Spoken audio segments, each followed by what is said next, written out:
అగస్త్యుడు ఉత్తరకాండలో రామచంద్రమూర్తితో మాట్లాడుతున్నాడు. మళ్ళీ వెనక్కి రండి. అడిగాడు కదూ రామచంద్రమూర్తి, మరి హనుమ యొక్క ప్రభువైనటువంటి సుగ్రీవుడు సుగ్రీవుడి అన్నగారైన వాలి చేత తరమబడుతూ భూమండలమంతా తిరుగుతున్నా వాలి కన్నా రావణాసురుడి కన్నా బలవంతుడైనటువంటి హనుమ వాలిని ఎందుకు నిగ్రహించలేదు? ఇది రామచంద్రమూర్తి ప్రశ్న. దానికి అగస్త్య మహర్షి జవాబు చెప్పి అన్నారు, శ్రీరామాయణం యొక్క పట్టాభిషేక సర్గ కూడా పొదగబడినటువంటి యుద్ధకాండ కూడా దాటిపోయిన తరువాత ఉత్తరకాండ సాధారణంగా చదివేటటువంటి అలవాటు తక్కువగా ఉంటుంది. ఆ ఉత్తరకాండలో హనుమ యొక్క ఆవిర్భావ ఘట్టాన్ని వర్ణించారు. రామచంద్ర ప్రభువు అగస్త్య మహర్షిని ప్రశ్న వేశాడు, అసలు ఇంత అనితర సాధ్యమైనటువంటి బలపరాక్రమాలు ఎలా కలిగాయి? ఇంత బలపరాక్రమాలు కలిగినటువంటి హనుమకి తన ప్రభు అయినటువంటి సుగ్రీవుడంటే అంత భక్తి ప్రపత్తులు కదా. అటువంటి వాడు తన ప్రభువైనటువంటి సుగ్రీవుడు ఆ సుగ్రీవుని యొక్క అన్నగారైనటువంటి వాలి చేత తరమబడితే భూమి చుట్టూ ప్రదక్షిణం చేశాడు తప్ప, ఆ సుగ్రీవుడితో కలిసి తిరిగాడు తప్ప వాలిని నిగ్రహించడానికి ప్రయత్నించలేదు.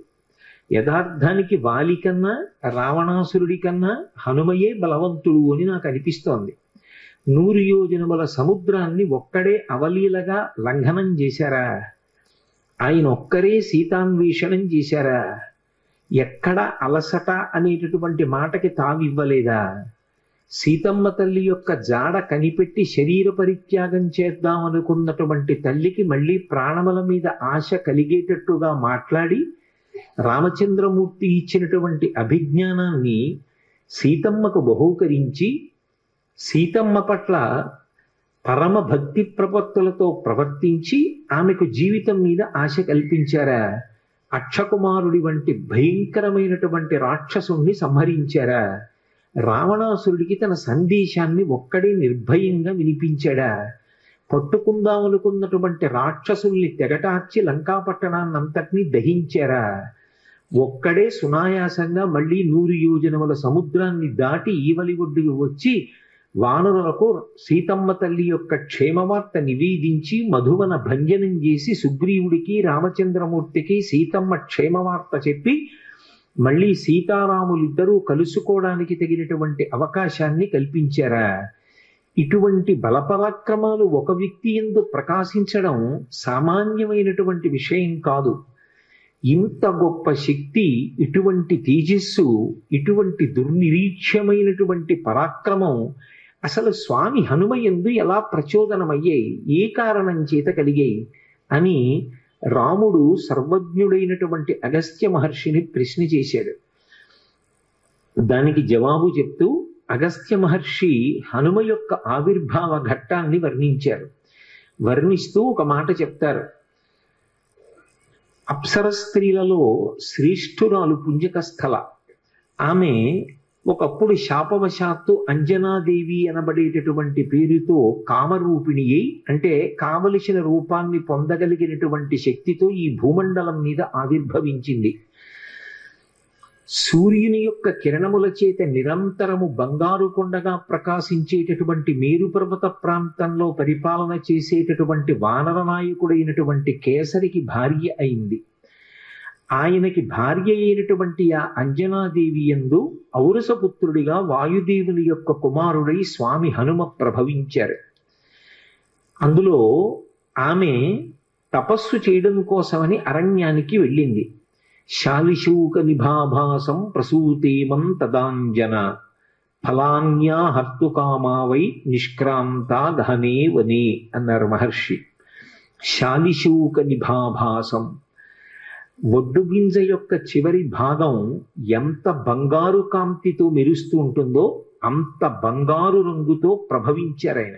మన దురదృష్టం ఏమిటంటే ఎక్కడెక్కడ స్వామి హనుమని చూపించండి ఆకుపచ్చగానో నీలంగానో రంగేస్తారు. అది ఆయన రంగు కాదు అని 1కి 10 మార్లు చెప్పబడింది. పారిజాత తరుమూలవాసినం భావయామి పవమాననందనం అన్న శ్లోకంలో కూడా కాంచనాద్రిక మనీయ విగ్రహం, బంగారు శిఖరం ఎలా ఉంటుందో అటువంటి రంగుతో ఆయన ప్రకాశిస్తూ ఉంటారు అని. యథార్థానికి గోస్వామి తులసీదాస్ హనుమ యొక్క అవతారమే అని చెప్తారు. అటువంటి తులసీదాస్ గారు హనుమతో ప్రత్యక్షంగా అనేక పర్యాయములు మాట్లాడారు. హనుమ యొక్క దర్శనాన్ని పొందిన వారు, హనుమతో మాట్లాడినటువంటి తులసీదాస్ గారు కూడా హనుమాన్ చాలీసాకి ప్రార్థనా శ్లోకాన్ని మాత్రం సంస్కృతంలో ఇచ్చారు. ఆయన అతులిత బలధామం స్వర్ణశైలాభదేహం అన్నారు. స్వర్ణశైలాభదేహం అంటే భా అంటే కాంతి. బంగారు కొండ ఏ కాంతితో ఉంటుందో అటువంటి కాంతితో హనుమ ఉంటారు. ఇది చెప్పిన వారు, హనుమని చూసిన వారు, హనుమతో మాట్లాడిన వారు, నిరంతరము హనుమ యొక్క సహాయమును పొందినవారు, హనుమదవతారముగా కీర్తింపబడిన వారు. సాక్షాత్తు తులసీదాసు గారు చెప్పిన మాట. సరే, వాల్మీకి మహర్షి వేష్టితార్జున వస్త్రం తం విద్యుత్ సంఘాత పింగళం అంటూ అనేక పర్యాయములు ఆయనని మెరుగుల పోగు ఎలా ఉంటుందో అలా ఉంటారు అని వర్ణించారు. కాబట్టి శాలిశూక నిభాభాసం ప్రసూతేమం తదాంజన. ఆ అంజనాదేవి వడ్డుగింజ యొక్క చివరి భాగం పచ్చటి కాంతితో ఎలా మెరిసిపోతూ ఉంటుందో అటువంటి రంగుతో ఉండేటటువంటి బిడ్డణ్ణి కంది. ఫలాన్యాహర్తు కామావై నిష్క్రాంత గహనే వని. ఆమె ఆకలి తీర్చుకోవడం కోసమని ఏదో పళ్ళు సేకరిద్దామని అరణ్యంలో పక్క ఉన్నటువంటి చెట్ల దగ్గరికి వెళ్ళింది. ఈలోగా ఈ పుట్టినటువంటి పిల్లవాడు అనితర సాధ్యమైనటువంటి బలపరాక్రమములున్నవాడు. ఆయన యొక్క బలాన్ని వర్ణించడం ఎవరికీ సాధ్యం కాదు. పుట్టుకతోనే అంత గొప్ప బలం. అందుకే ఆయన ఆకాశం వంక చూశాడు. పుట్టిన పిల్లవాడికి కూడా మరి ఆకలి వేస్తుంది కదూ. ఆకలి వేసిన పిల్లవాడు తలెత్తి పైకి చూశాడు. చూస్తే బాలసూర్య బింబం కనపడింది. అప్పుడే ఉదయిస్తున్నటువంటి సూర్యబింబం. అది ఎర్రగా పండిన పండులా కనపడింది. శాఖామృగం వానరుడిగా ఉన్నారు ఉపాధి చేత. ఆ పండుని చూసి ఇదేదో తినేటటువంటి పదార్థం అనుకున్నారు. అనుకుని ఆయన వెంటనే ఆకాశ మార్గంలో సూర్యమండలం వైపుకి ఎగిరారు. ఇది అంత సామాన్యమైన విషయం కాదు. అందుకే ఆయన్ని కీర్తిస్తూ మనోజవం మరుతతుల్య వేగం అంటారు. మనస్సు యొక్క జవం ఎలా ఉంటుందో, గాలి యొక్క వేగం ఎలా ఉంటుందో అంత వేగము కలిగినటువంటి వారు హనుమ. అప్పుడే పుట్టిన పిల్లవాడు అంత వేగంతో సూర్యమండలం వైపుకి ఎడుతున్నాడు. బాలార్కాభిముఖో బాలో బాలార్క ఇవ మూర్తిమాన్ గ్రహీతు కామో బాలార్కం ప్లవతే అంబర మధ్యగా అన్నారు మహర్షి. చిన్న అప్పుడే పుట్టినటువంటి హనుమ, శిశురూపంలో ఉన్నటువంటి హనుమ ఆకాశంలో ఎగిరి సూర్యమండలం వైపుకు వెడుతుంటే బాలార్కాభిముఖో బాలు బాలార్క ఇవ మూర్తిమాన్, బాలసూర్యుడికి ఎదురుగుండా వేరొక బాలసూర్యుడు వెడుతున్నాడా అన్నంత తేజస్సుతో వెళ్ళారు. ఎందుకని అంటే నిన్ననే మీతో నేను మనవి చేశాను. ముఖం నాసికయా తస్యా తామ్రయా తామ్రమాబభౌ అంటారు మహర్షి. ఆయన ముఖమండలం, ఆయన నాసిక, ఆయన యొక్క మూతి అంత ఎర్రగా ఉంటాయి. అరుణారుణ కాంతులతో ఉదయిస్తున్నటువంటి సూర్యబింబం కూడా అంతే ఎర్రగా ఉంది.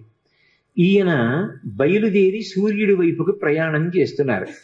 సూర్యుడి వైపుకి పిల్లవాడు వెళ్ళిపోతున్నాడు. కన్న తల్లి అంజనాదేవి పక్కనే పళ్ళు సేకరించడానికి వెళ్ళింది. పిల్లవాడికి ప్రమాదం జరుగుతుందేమో, సూర్యుని యొక్క కాంతి తట్టుకోలేక దహింపబడతాడేమోనని వెనక తండ్రి అయినటువంటి వాయువు అనుగమించారు. ఆ అనుగమించడంలో మంచు ఎలా ఉంటుందో అటువంటి చల్లటి వాతావరణాన్ని పిల్లవాడి చుట్టూ సృష్టించారు. ఇప్పుడు ఈ పిల్లవాడు సూర్యమండలం దగ్గరికి వెళ్ళి సూర్య బింబాన్ని పట్టుకున్నాడు. అయినా సూర్యుడు దహించలేదు. నిజానికి సూర్యుడు కాల్చేయాలి. కానీ ఆయన ఒక్కసారి ఆలోచించాడు. దేవతల యొక్క కార్యాన్ని తీర్చడానికి వచ్చినటువంటి మహోత్కృష్టమూర్తి ఈ పిల్లవాడి వలన ఎదర దేవతలకు, భక్తులకు ఎన్నో కార్యాలు జరగవలసి ఉన్నాయి. బాల్యచేష్టితంగా తెలిసి తెలియక ఎగిరి వచ్చి నన్ను పట్టుకున్నాడు. ఈ పిల్లవాణ్ణి నేను నా యొక్క తేజస్సు చేత దహించకూడదని ఉపసంహారం చేసి రక్షించారు. ఈలోగా అది పర్వం, గ్రహణ సమయం. సూర్యబింబాన్ని గ్రసించడం కోసమని రాహువు వచ్చాడు. ఎప్పుడైతే రాహు వచ్చాడో బాల్య చాపల్యం అని ఒకటి ఉంటుంది. పిల్లలు చూడండి, కాసేపు కమలాఫలం పట్టుకుంటారు, ఏదో పక్కన కాశ్మీర ఫలం కనపడింది అనుకోండి, దీన్ని వదిలేసి దాన్ని పట్టుకుంటారు. అలా సూర్యబింబాన్ని పట్టుకున్నటువంటి హనుమ పక్కన వచ్చినటువంటి రాహువుని చూసి వెంటనే సూర్యబింబాన్ని విడిచిపెట్టి ఆ రాహువుని పట్టుకోవడానికి వెళ్ళారు. ఇది చూసి రాహువు భయంతో పరుగు పరుగున ఇంద్రలోకానికి వెళ్ళాడు. ఇంద్రుడు సింహాసనం మీద కూర్చుని ఉన్నాడు. నీవు నాకు అవకాశం ఇచ్చావు, పర్వదినాలలో సూర్యచంద్రుల్ని నేను గ్రహించవచ్చు, కానీ ఇవాళ పర్వన్నాడు నేను సూర్యుణ్ణి గ్రహించడానికి వెళ్ళేసరికి నాకన్నా ముందే వేరొక పిల్లవాడు వానర రూపంలో ఉన్నటువంటి వాడు వచ్చి సూర్యబింబాన్ని గ్రసిస్తున్నాడు, కాబట్టి నువ్వు నీ మాట తప్పావన్నాడు. ఇంద్రుడు ఇది చేసినటువంటి నియమానికి వ్యతిరేకమైనటువంటి వ్యవహారం, కాబట్టి ఈ విషయాన్ని ఏదో నేను పరిష్కరిస్తాను అని వెంటనే ఐరావతాన్ని అధిరోహించాడు. అది 4 దంతములతో మదజలధారలతో ప్రకాశిస్తోంది, తెల్లటి ఏనుగు. అది ఎక్కి ఆయన సూర్యమండలం దగ్గరికి వచ్చాడు. వచ్చేటప్పటికి పిల్లవాడు రాహువు పారిపోవడం చూసి మళ్ళీ వచ్చి సూర్యబింబాన్ని పట్టుకుంటున్నాడు. ఎంతలో రావాలి దేవతలు, ఈలోగా దేవేంద్రుడు వచ్చాడు. ఈ పిల్లవాడు వెనక్కి తిరిగి చూశాడు, తెల్లటి ఏనుగు కనపడింది ఐరావతం. ఇదేదో ఈ పండు బాగుంది దీన్ని పట్టుకుందామని విడిచిపెట్టేసి ఆ సూర్యబింబాన్ని గబగబా వెళ్ళి ఐరావతాన్ని పట్టుకున్నాడు. ఉపేక్షించకూడదు అని తన వజ్రం తీసి ఆ పిల్లవాడి మీదకి ప్రయోగం చేశారు దేవేంద్రుడు. అది వచ్చి ఆయన ఎడమ దవడకి తగిలింది. తగిలితే ఎడమ దవడ విరిగిపోయి ఒక్కసారి సూర్యమండలం నుంచి కింద పడిపోయారు. కింద పడిపోయి ఓ పర్వత శిఖరం మీద పడి కింద పడిపోయారు అచేతనులు. ఆ ఎడమ దవడ విరిగిపోయింది కాబట్టి ఆయనకి హనుమ అని పేరు వచ్చింది. ఇందులో మీరు ఒక విషయాన్ని గమనించవలసి ఉంటుంది. అసలు సాధారణంగా అలా శరీరంలో ఏదైనా అవయవం విరిగిపోతే ఆ విరిగిపోయిన అవయవం పేరు మీదుగా పేరు పెట్టరు, ఎందుకంటే అది అంత శుభప్రదమైనటువంటి విషయమేం కాదు. కానీ లోకంలో అన్నిటికీ మినహాయింపులు ఉంటాయి. మామూలుగా మనం ఏది చెప్తామో దానికి ఒక విచిత్రమైన రీతిలో ఒక మినహాయింపుని పొంది విశేష శక్తిని ప్రసరించగలిగినటువంటివి కొన్ని ఉంటాయి. ఉదాహరణకి ఒక విగ్రహం భిన్నమైందనుకోండి, ఆ భిన్నమైనటువంటి విగ్రహాన్ని ఇంకా పూజించరు, ఆ విగ్రహాన్ని తీసేసి నీటిలో కలిపేస్తారు. మరి విశాఖపట్నంలో కనక మహాలక్ష్మి అమ్మవారు ఒక చెయ్యి తెగిపోయి ఉంటుంది అమ్మవారికి. మరి ఆవిడ ఎంత అనుగ్రహమూర్తి! అసలు ఈ మార్గశీర్ష మాసంలో విశాఖపట్నంలో కనక మహాలక్ష్మి అమ్మవారి యొక్క దేవస్థానం ఇసకేస్తే రావడం, అంతటి అనుగ్రహప్రదాయిని. ఆ తల్లి పాదముల దగ్గరికి వెళ్ళి నమస్కరించాలి తప్ప ఆవిడ అనుగ్రహించలేనటువంటి విషయం లేదు. ఈ మధ్య కాకినాడలో నాకు అత్యంత ప్రాణ సమానమైనటువంటి మిత్రుడు, అతన్ని గుండె ఆపరేషన్ చేయడానికి థియేటర్లోకి తీసుకెళ్లారు అని చెప్పి డాక్టర్ గారు నాకు నా ఫోన్కి మెసేజ్ పెడితే, ఆయన్ని రక్షించుకోవడం నా చేతిలో ఉంటుందా? ఆ పరదేవత రక్షించాలి. పసుపు నీళ్లతో కనక మహాలక్ష్మి అమ్మవారికి అభిషేకం చేశా సమయంలో. తిరిగి వచ్చాను, శుభవార్త విన్నాను. ఆ తల్లి గొప్ప అనుగ్రహప్రదాయిని. ఆ తల్లి ఏమి ఇవ్వలేదు, ఏదైనా ఇస్తుంది. బిక్కవోల్లో విఘ్నేశ్వరుడి యొక్క మూర్తిని చూడండి, భిన్నమైంది, కానీ ఆయన ఎంతటి అనుగ్రహప్రదాత! అసలు నిజానికి విఘ్నేశ్వరుడి యొక్క దంతం భిన్నదంతం. ఆయన ఎంతటి అనుగ్రహప్రదాత! సామాన్య సిద్ధాంతాలకి మినహాయింపులు. అలాగే హనుమ పేరు కూడా వచ్చింది కాదు, ఇందులో ఒక గొప్ప తత్వం, ఒకటి రహస్యం దాగి ఉంది. విద్యారణ్య స్వాముల వారు శృంగగిరి పీఠాన్ని అధివసించారు. అపరశంకర భగవత్పాదులు అని పిలుస్తారు ఆయన్ని. అంతటి మహాపురుషులు. అసలు విద్యారణ్య స్వామి వారి యొక్క జీవితం గురించి వింటుంటే పరమాశ్చర్యకరంగా ఉంటుంది. వారు సాక్షాత్ శ్రీ మహాలక్ష్మి యొక్క అనుగ్రహాన్ని పొంది, ఒకప్పుడు శంకరులు ఒక పేద బ్రాహ్మడి కొరకు కనకధారని ఎలా కురిపించారో అలా కనకధారని పొందారు. పొంది తాను సన్యసించి ఆ బంగారాన్ని తాను వినియోగించుకోకూడదు కాబట్టి సనాతన ధర్మ పరిరక్షణ కొరకు విజయనగర సామ్రాజ్య స్థాపన చేశారు. అందుకే ఇప్పటికీ శృంగగిరి పీఠాధిపతుల యొక్క బిరుదావళి పలికితే విజయనగర సామ్రాజ్య ప్రతిష్టాపనాచార్య అని పిలుస్తూ ఉంటారు. అంతటి మహాపురుషుడు. ఆ శృంగగిరి పీఠాన్ని అధివసించినటువంటి వాళ్ళల్లో మహానుభావుడైనటువంటి విద్యారణ్య స్వామి. అటువంటి విద్యారణ్య స్వామి వారు వేదానికంతటికీ భాష్యాన్ని ఇచ్చారు. ఇస్తున్నప్పుడు దానికి సంబంధించి ఒక విషయాన్ని తెలియచేశారు. అసలు వేదం పలకాలన్నా, వేద మంత్రాల్ని పలకాలన్నా, ఒక ఘనపాఠి కావాలి అన్నా, వాగ్దేవి యొక్క అనుగ్రహాన్ని పొంది ఒక విషయం మీద స్పష్టంగా చెప్పగలిగినటువంటి రీతిలో ప్రవచనం చెయ్యాలి అన్న భగవంతుని యొక్క అనుగ్రహము ఎక్కడ ఉంచబడుతుంది అంటే దవడల యందు ఉంచబడుతుంది అని. దవడలు అంతటి దైవదత్తములై అటువంటి బలాన్ని కలిగినవైతే తప్ప, ఆ తేజస్సుని నిలబెట్టుకోగలిగినవైతే తప్ప ఒక ఘనపాఠి అయి ఆ వేదమంత్రాన్ని అలా చదవడం సాధ్యం కాదు. వాగ్దేవి అనుగ్రహాన్ని నిలబెట్టుకుని వాక్య నిర్మాణం చేసి విషయం సభలో ఉన్న వారికి అర్థమయ్యేటట్టుగా మాట్లాడగలిగిన ప్రజ్ఞ నిలబడదు అని. దవడ అంత గొప్పదిగా విద్యారణ్యుల చేత వర్ణింపబడింది. అటువంటి దవడ హనుమ విషయంలో పేరుకి కారణమైంది. ఇంద్రుడు వజ్రాయుధం పెట్టి కొడితే ఒకవైపు దవడ మాత్రమే విరిగింది. అంటే ఆయన దవడలు ఎంత శక్తివంతమైనవో ఆలోచించండి. అవి శక్తివంతమైనవి అని నేను అన్నప్పుడు కేవలము బాహ్యంలో బలమైనవి అని నా ఉద్దేశ్యం కాదు. ఆయన మాట్లాడే మాటలు అంత శక్తివంతములై ఉంటాయి. ఆయన యొక్క అనుగ్రహము అంత విశేషంగా ఉంటుంది. అందుకే మీరు శ్రీరామాయణాన్ని పరిశీలిస్తే రామచంద్రమూర్తి అంతటి వాడి చేత వాగ్వైభవానికి కితాబులు అందుకున్న వ్యక్తి స్వామి హనుమ. అంతటి మహానుభావుడు. అందుకే ఎడమ దవడ విరిగింది కాబట్టి, విరిగిన హనువు కలిగిన వారు కాబట్టి హనుమ అని పిలిచారు. అంజనాదేవి యొక్క కుమారుడు కనుక ఆంజనేయుడు అని పిలిచారు. వాయువు యొక్క కుమారుడు కనుక వాయుపుత్రుడు పవనసూతి అని పిలిచారు. వానరుల యొక్క నాయకుడు కనుక వానరాధీశుడు అని పిలిచారు. అనేకమైన పేర్లతో ఆయన కీర్తింపబడ్డారు. అటువంటి హనుమ యొక్క ఎడమ దవడ విరిగిపోగానే వాయువు 2 చేతులతో పిల్లవాడిని పట్టుకుని పర్వత గుహలోకి వెళ్ళిపోయి పసిపిల్లవాడు, ఏమీ తెలియనివాడు, యుక్తాయుక్త విచక్షణ లేనివాడు, పరిపక్వత లేనివాడు, అటువంటి పిల్లవాడు తెలిసో తెలియకో సూర్యమండలం వైపుకి వెళ్ళినంత మాత్రం చేత భవిష్యత్తులో అందరికీ పనికొచ్చేవాడు అని సూర్య భగవానుడు ఉపేక్షించిన ఇంద్రుడు మాత్రం ముందు వెనకలు ఆలోచించకుండా వజ్రాయుధం పెట్టి నా కుమారుణ్ణి కొట్టాడు. కాబట్టి నాకు ఆగ్రహం కలిగింది అని ఆయన సమస్త భూతముల యందు కూడా తన యొక్క చలనాన్ని నిలుపుదల చేశాడు.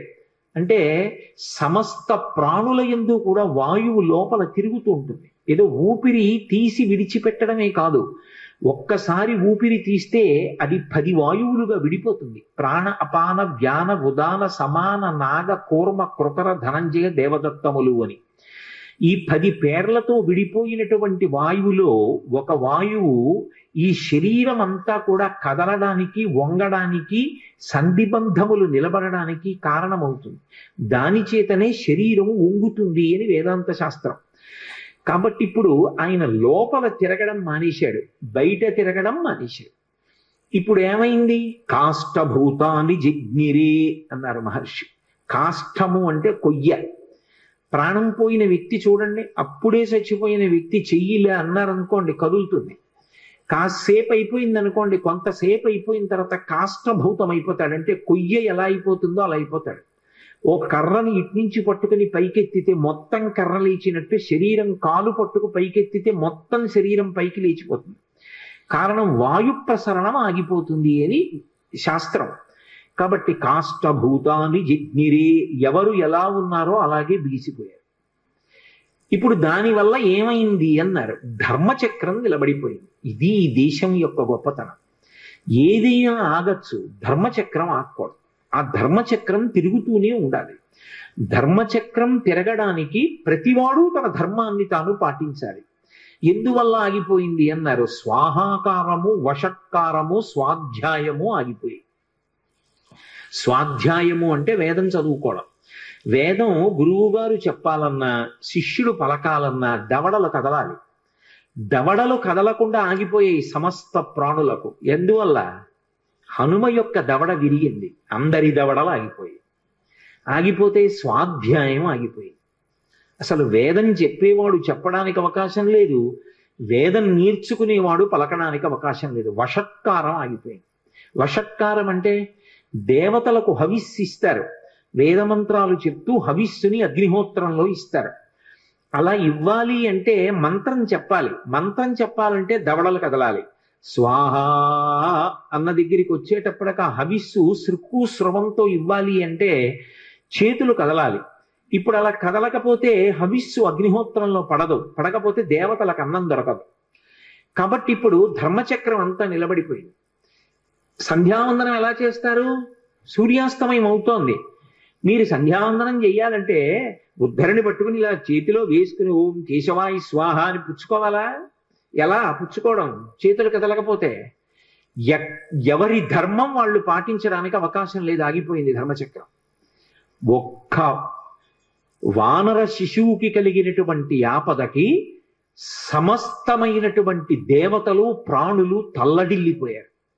అందరూ కలిసి దేవతలు పరుగు పరుగున సృష్టికర్త అయిన చతుర్ముఖ బ్రహ్మగారి దగ్గరికి వెళ్ళారు.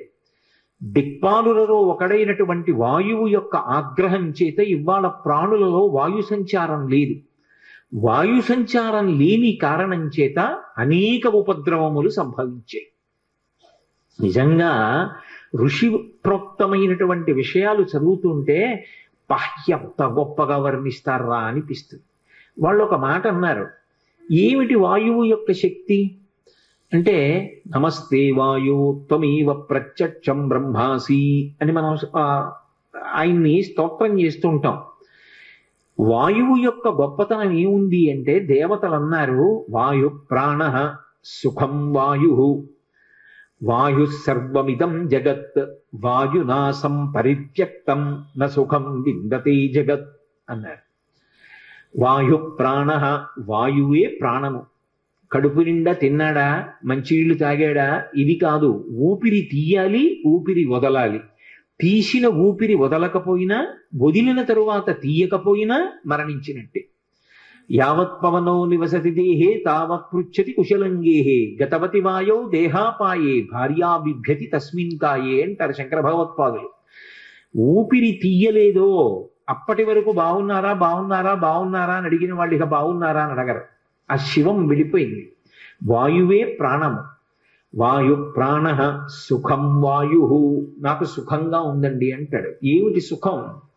వాయువే సుఖం, బాహ్యమునందు ఆంతరమునందు కూడా. ఇప్పుడు ఎంత మెత్తటి కుర్చీ వేయండి, లేకపోతే ఎంత వేదిక మీద కూర్చోపెట్టండి, అసలు నాకు గాలి తగలటం లేదనుకోండి, నాకు మాట్లాడడానికి ఎంత ఇబ్బందిగా ఉంటుంది. కొద్దిగా గాలి తగులుతోంది అనుకోండి, నాకు అమ్మయ్య అని సేద తీరి మాట్లాడగలుగుతాను. అసలు సుఖం అంటే వాయువే. కాదు కాదు, ఎంత ఐశ్వర్యం ఉండనివ్వండి, కాదు కాదంటే అది తప్పని కాదు నా ఉద్దేశం. అన్నిటికీ అర్థం పర్థం లేకుండాను అక్షరాల మధ్యలో చదవకూడదు. ఏదో ఇన్ బిట్వీన్ ది లైన్స్ అంటారే ఇంగ్లీష్లో, అలా వినకూడదు. కాదు కాదు అంటే అది మాత్రమే కాదు అని దాని అర్థం. ఆ వాయువు యొక్క గొప్పతనం ఎక్కడున్నది అంటే, ఇంట్లో ఎంత ఐశ్వర్యం ఉండనివ్వండి, పచనం చేసినటువంటి పదార్థం ఇంట్లో ఎంత ఉండనివ్వండి, ఎంత మంచి ప్రాంగణంలో మీరు ఉండనివ్వండి, ఊపిరి అందట్లేదు అనుకోండి, ఎగ ఊపిరి వచ్చింది లేకపోతే దిగ ఊపిరి వచ్చింది, ఇక వాడికి సంతోషం సుఖం అన్న మాట ఏమైనా ఉంటుందా? కాసేపు కార్యక్రమం అయిపోయిన తర్వాత వెడదామని అంటాడా? ఇహ అనడు. అసలు సుఖము అంటే వాయువే. ఆ ఊపిరి సరిగ్గా అందకపోతే మనిషికి సుఖం ఉండదు, మనిషికి ఏ ప్రాణికి ఉండదు. కాబట్టి వాయు ప్రాణ సుఖం వాయు, వాయు సర్వమిదం జగత్. అసలు వాయువే ఈ జగత్. ఆ వాయువు లేనినాడు ఈ జగత్తు లేదు. ఎందుకన్నారు ఈ మాట? జ అంటే జాయతే, గ అంటే గచ్చతే. జాయతే గచ్చతే, వచ్చేది వెళ్ళేది. వచ్చింది కొత్తగా ఓ ప్రాణి, దేని వల్ల వస్తుంది? ప్రసూతి వాయువు వల్ల వస్తుంది. అమ్మ కడుపులో ప్రసూతి వాయువు లోపల ఉన్నటువంటి బిడ్డని పైకి తోస్తే కొత్తగా ఒక శిశు జననం అవుతుంది. అది పెరిగి పెద్దదైన తర్వాత అందులో ఊపిరి వెళ్ళిపోయి ఇక లోపలికి ఊపిరి పుచ్చుకోకపోతే ఆ ప్రాణి వెళ్ళిపోయింది. కాబట్టి ఇప్పుడు జగత్ అన్న మాట ఎక్కడుంది? వాయువునందే ఉంది. కాబట్టి వాయు సర్వమిదం జగత్ వాయునాసం పరిత్యక్తం న సుఖం విందతే జగత్. ఆ వాయువు కదలడం మానేసింది. లోకానికి సుఖం అన్న మాట లేదు, లోకమే లేదు, జగత్తు లేదు. కాబట్టి ఓ పితామహ, మీరు తొందరపడండి.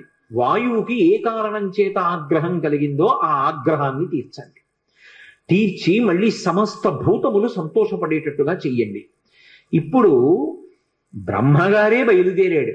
ఒక్కొక్కసారి పరిస్థితి యొక్క ఉద్విగ్నతను బట్టి ప్రభువే వెళ్ళవలసి ఉంటుంది. వాళ్లే నా దగ్గరికి రావాలని అనకూడదు. కాబట్టి ఇప్పుడు ప్రభువే చతుర్ముఖ బ్రహ్మగారే బయలుదేరి పర్వత గుహ దగ్గరికి వెళ్ళాడు. గౌరవము అనొక మాట ఉంటుంది.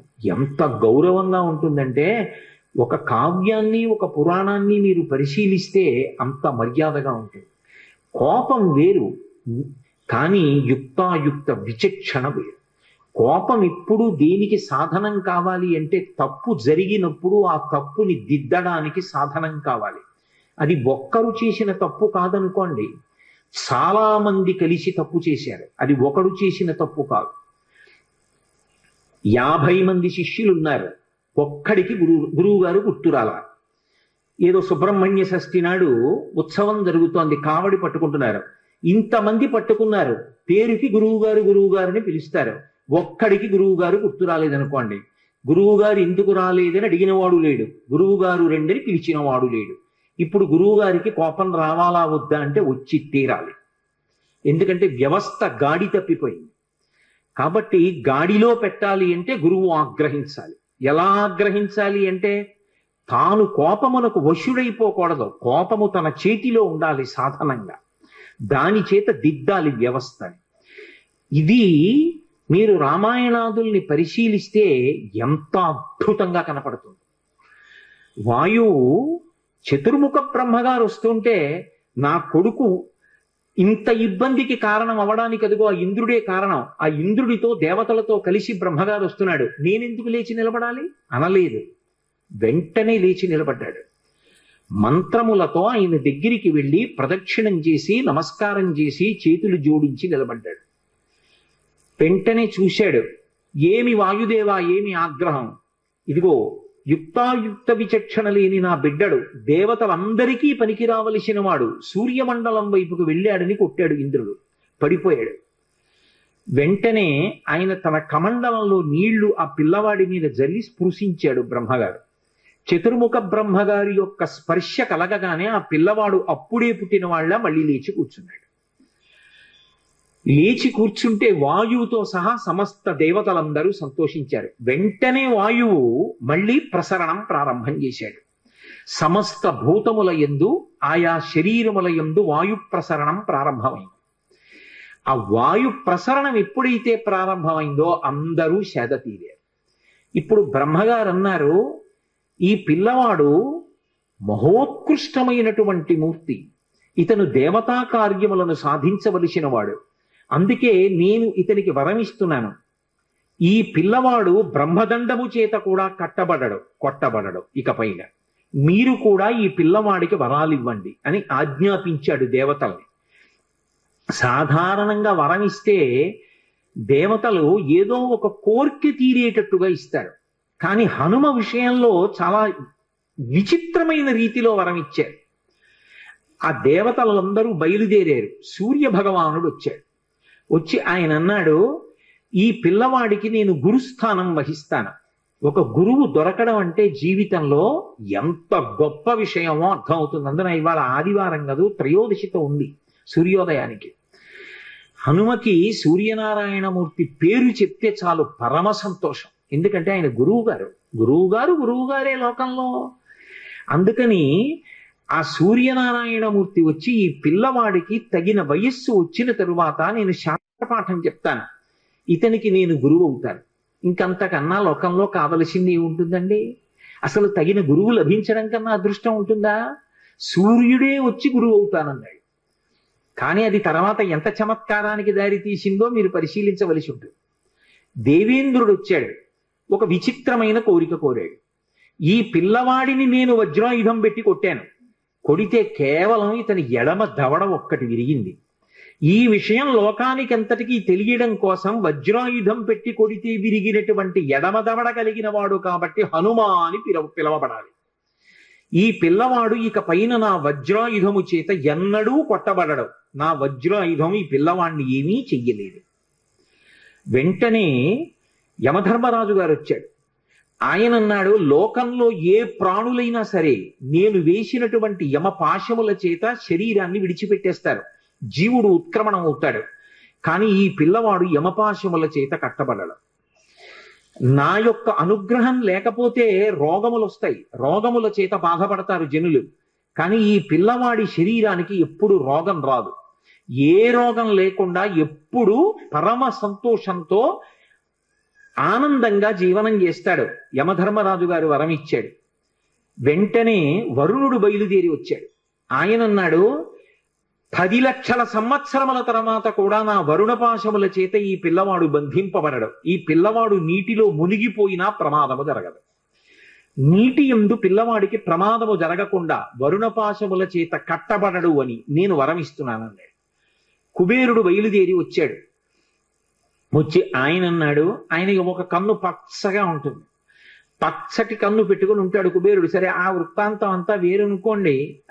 కాబట్టి ఆ కుబేరుడు అన్నాడు, నా కుబేరుని యొక్క దండము చేత యక్షుల చేత ఈ పిల్లవాడు కట్టబడడం, నా శక్తి ఈ పిల్లవాడిని కట్టడానికి సరిపోదు అన్నాడు. పరమశివుడు వచ్చాడు, నా త్రిశూలము చేత కాని నా సంబంధమైన ఏ అస్త్రము చేత కాని ఈ పిల్లవాడు కట్టబడడం. విశ్వకర్మ వచ్చాడు. ఆయన అన్నాడు, సమస్తమైనటువంటి అస్త్రములు నా చేత నిర్మింపబడ్డాయి, శస్త్రములు నా చేత నిర్మింపబడ్డాయి. శస్త్రములు అంటే బాహ్యంలో చేత్తో పట్టుకుని కొట్టడానికి పొడవడానికి పనికొస్తాయి. శూలం, గద, కత్తి, డాలు, ఢమరకం, ఇలాంటి డాలు వంటివి. ఇటువంటి శస్త్రములు ఏవి కూడా ఇతని యందు పనిచేయవు. అంతేకాదు, ఏ అస్త్రాన్ని ప్రయోగించినా కూడా ఈ పిల్లవాడు అస్త్రము చేత కట్టబడడు. ధనుర్వేదంలో ఉన్న ఏ అస్త్రం ప్రయోగించండి, అది రౌద్రాస్త్రం, ఐంద్రాస్త్రం, వారుణాస్త్రం, ఏ అస్త్రమైనా సరే ఈ పిల్లవాడు అస్త్రముల చేత కట్టబడడం. ఇప్పుడు సృష్టిలో ఆయన అంతటి బలపరాక్రమములు కలిగిన వాడు వేరొకడు ఉన్నాడా ఎక్కడైనా? ఇక లేడు. అంతటి బలపరాక్రమములు కలిగిన వాడు ఎవరి చేత కట్టబడని వాడు. ఇంత శక్తి కోరుకుంటే కూడా బ్రహ్మగారు ఒక్కడికి కూడా ఇవ్వలేదు. అలాంటిది శాసనం చేసి దేవతలందరి చేత ఇప్పించారు. ఇప్పుడు ఇంత శక్తివంతుడయ్యాడు ఆ పిల్లవాడు. దేవతలందరూ అంతర్ధానం అయిపోయారు. వాయువు పిల్లవాడిని తీసుకెళ్లి తల్లి అంజనాదేవికి అప్పచెప్పి తాను వెళ్ళిపోయాడు. ఈ పిల్లవాడు మున్యాశ్రమాల్లో తిరిగి పెద్దవారు అవుతున్నాడు. అపారమైనటువంటి బలం, అపారమైనటువంటి తేజస్సు. ఇప్పుడు ఆ పిల్లవాడు ఏం చెయ్యాలి అంటే, బాల్యచేష్టితముల చేత ఏం చెయ్యాలో తెలియక ఆ మున్యాశ్రమాల్లో ఆరవేసుకున్నటువంటి మడిబట్టలు, నారచీరలు అన్నీ చింపేస్తుండేవాడు. అక్కడ ఉన్నటువంటి సృక్కులు, స్రువాలు మొదలైన వాటిని విరిచేస్తుండేవాడు. అక్కడ పెట్టినటువంటి మంగళద్రవ్యాలు, పేలాల పాత్రలు, ధాన్యం, ఆవు పాలు, పెరుగు, నెయ్యి, లాజలు, పేలాలు ఇలాంటివి కనపడితే ఆ పాత్రలన్నీ ఛిద్రం చేసేవాడు. యజ్ఞకుండాల్ని తిరగతోసేసేవాడు. ఇవన్నీ చూసి అంగిరసుని యొక్క వంశంలో వచ్చినటువంటి వాళ్ళు, భృగు వంశంలో వచ్చినటువంటి వాళ్ళు, కొంతమంది మునులు ఆ పిల్లవాణ్ణి చూసి శీపురీనం రఘుశ్రేష్ఠ నాతి క్రుద్ధాతి మన్యవహ అన్నారు. ఎక్కువ కోపం పెట్టుకుని కాదు మనసులో వాళ్ళు శాపం ఇచ్చింది, వాళ్ళు ఏదో కోపంతో ఇవ్వలేదు. ఈ పిల్లవాడిని తల్లరి చేస్తున్నాడు. చేస్తుంటే ఎప్పుడైనా ఎవరికైనా కోపం వచ్చి చటుక్కున ఏదైనా ఇబ్బంది కలిగితే అలా కలగకూడదంటే ఈ పిల్లవాడికి తన బలం తనకి తెలియకుండా ఉండాలి. ఉంటే అల్లరి చేయడు అని ఈ పిల్లవాడిని వేరొకరు స్తోత్రము చేసే వరకు, అతని బలము అతనికి జ్ఞాపకం చేసే వరకు ఈయన బలము ఈయనకు జ్ఞాపకము ఉండకుండుగాక అని శపించారు. ఎలా? శేపురీనం రఘుశ్రేష్ఠ నాతి క్రుద్ధాతి మన్యవః యథాతే స్మర్యతే కీర్తి తథాతే వర్ధతే బలం. మళ్ళీ ఎప్పుడు ఈయన్ని స్తోత్రం చేస్తారో, ఈయనకి ఇచ్చినటువంటి శాపాన్ని చెప్తారో, ఎప్పుడు ఈయన బలాన్ని ఈయనకి జ్ఞాపకం చేస్తారో అప్పుడు ఆయన బలం ఆయనకి వచ్చేస్తుంది. అగస్త్యుడు ఉత్తరకాండలో రామచంద్రమూర్తితో మాట్లాడుతున్నాడు. మళ్ళీ వెనక్కి రండి.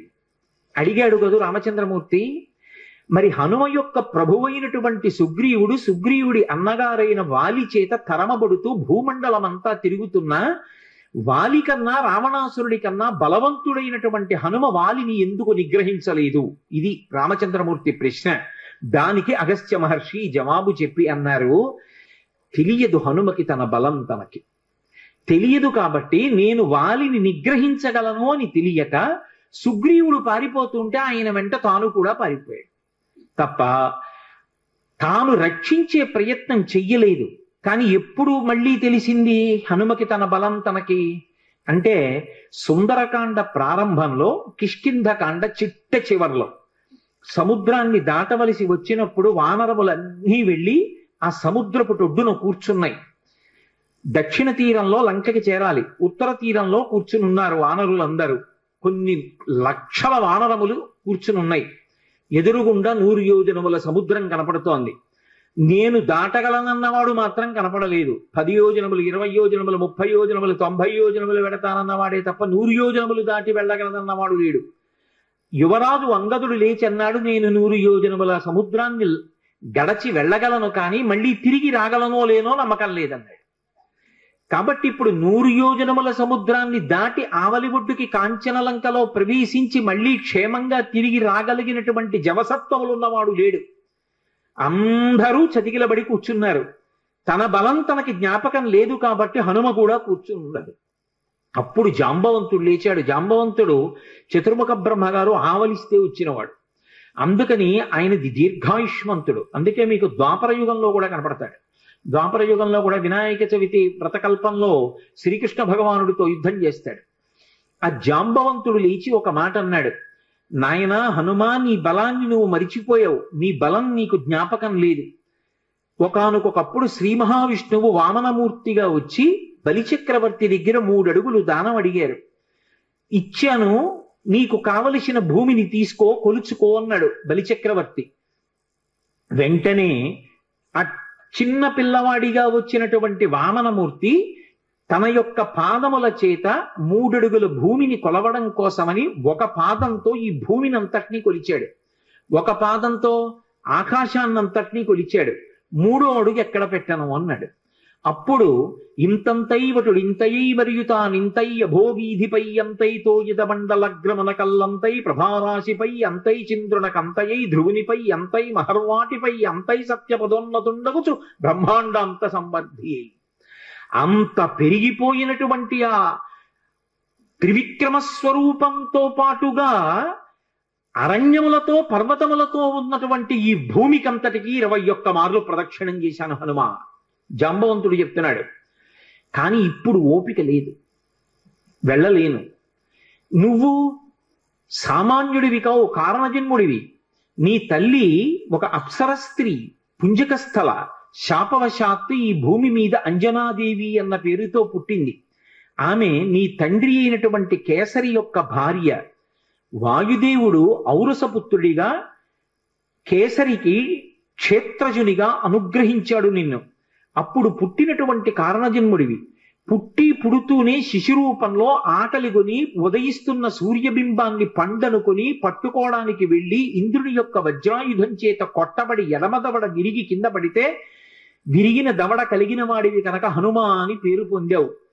అనేక పర్యాయములు గరుత్మంతుడు సముద్రం మీద వెళ్ళిపోతూ అందులో తిరిగేటటువంటి పావుల్ని తన్నుకుపోతుండగా నేను చూశాను. వైనతేయుడైనటువంటి ఆ గరుత్మంతుని యొక్క రెక్కలకు ఎంత గొప్ప శక్తి ఉందో, హనుమ వాయుపుత్రుడవైనటువంటి నీ యొక్క భుజములయందు కూడా అంత శక్తి ఉంది.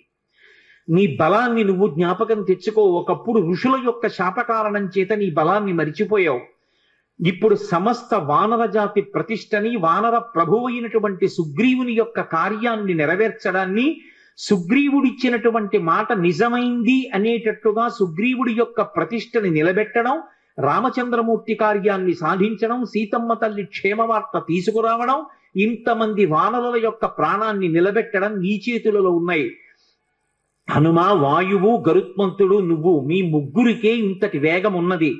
అటువంటి నీవు ఇలా నిస్తేజుడిలా కూర్చోవడం మర్యాద కాదు. నీ బలాన్ని, నీ శక్తిని నువ్వు జ్ఞాపకానికి తెచ్చుకుని ఒక్కసారి లంఘించు అని ఆయన్ని పిలుస్తూ ఒక మాట అంటారు. హనుమాన్ హరిరాజస్య సుగ్రీవస్య సమోహ్యపి రామలక్ష్మణయోశ్చాపి తేజసాచ బలేనచ. ఇది జాంబవంతుడు చెప్పినటువంటి పరమ సత్యమైనటువంటి మాట. ఆయన అన్నాడు, ఓ హనుమ, హనుమన్ హరిరాజస్య, వానరములకన్నిటికీ రాజైనటువంటి ఓ హనుమ, సుగ్రీవస్య సమోహ్యపి, నువ్వు నీ వినయము చేత సుగ్రీవుడి దగ్గర ఒక మంత్రిగా సేవిస్తున్నావు, కానీ నువ్వు సుగ్రీవుడి కన్నా తక్కువ వాడవు కాదు. సుగ్రీవుడితో సమానమైనటువంటి బలపరాక్రమములున్నవాడివి. అది రామలక్ష్మణయోశ్చాపి, రామలక్ష్మణులు ఇద్దరూ ఎంతటి తేజోవంతులు బలవంతులో నీవు కూడా అంతటి వాడవే. తేజసాచ బలేనచ, తేజస్సు ఎందు బలము ఎందు ఆ ముగ్గురి కన్నా నువ్వెంత మాత్రము తక్కువ వాడివి కావు. అటువంటి వాడివి ఇవాళ 100 యోజనముల సముద్రాన్ని దాటడం నీకు పెద్ద లెక్క కాదు. కానీ నీ బలాన్ని నువ్వు మర్చిపోయావు. హనుమ, ఉత్తిష్ట హరిషార్దూలా లంఘయస్వ మహార్ణవం పరాహి సర్వభూతానాం హనుమన్యా గతిస్తవ అన్నాడు. ఉత్తిష్ట హరిషార్దూలా, లే హనుమ, నీ శక్తిని జ్ఞాపకం తెచ్చుకో. లంఘయస్వ మహార్ణవం, ఈ సముద్రాన్ని చిన్న ఎద్దు పాదములో అడుగు వేస్తే అది చిన్న ముద్ర పడితే అందులోకి వచ్చి నీళ్లు నిలబడితే ఎంతుంటాయో నీ శక్తి ముందు ఈ సముద్రం అంతా. కాబట్టి ఈ సముద్రాన్ని లంఘించు. ఉత్తిష్ట హరిషార్దూలా లంఘయస్వ మహార్ణవం పరాహి సర్వభూతానాం. ఇది హనుమ యొక్క గొప్పతనం. హనుమన్యాగతిస్తవ సర్వభూతానాం, ఈ సృష్టిలో ఎన్ని భూతములున్నాయో అన్ని భూతముల కన్నా కూడా తేజోవంతుడవు, గమనమునందు అటువంటి వేగమున్నవాడివి నువ్వే. పరాహి సర్వభూతానాం హనుమన్యా గతిస్తవ, నీ యొక్క వేగం అటువంటిది. అంతటి వేగమున్నవాడివి నువ్వు ఇవాళ ఇలా కూర్చోవడం బావులేదు, లే నీ బలాన్ని పుంజుకో అన్నాడు. ఎప్పుడైతే జాంబవంతుడు కీర్తించాడో వెంటనే హనుమ యొక్క శాపం నివారణమైపోయింది.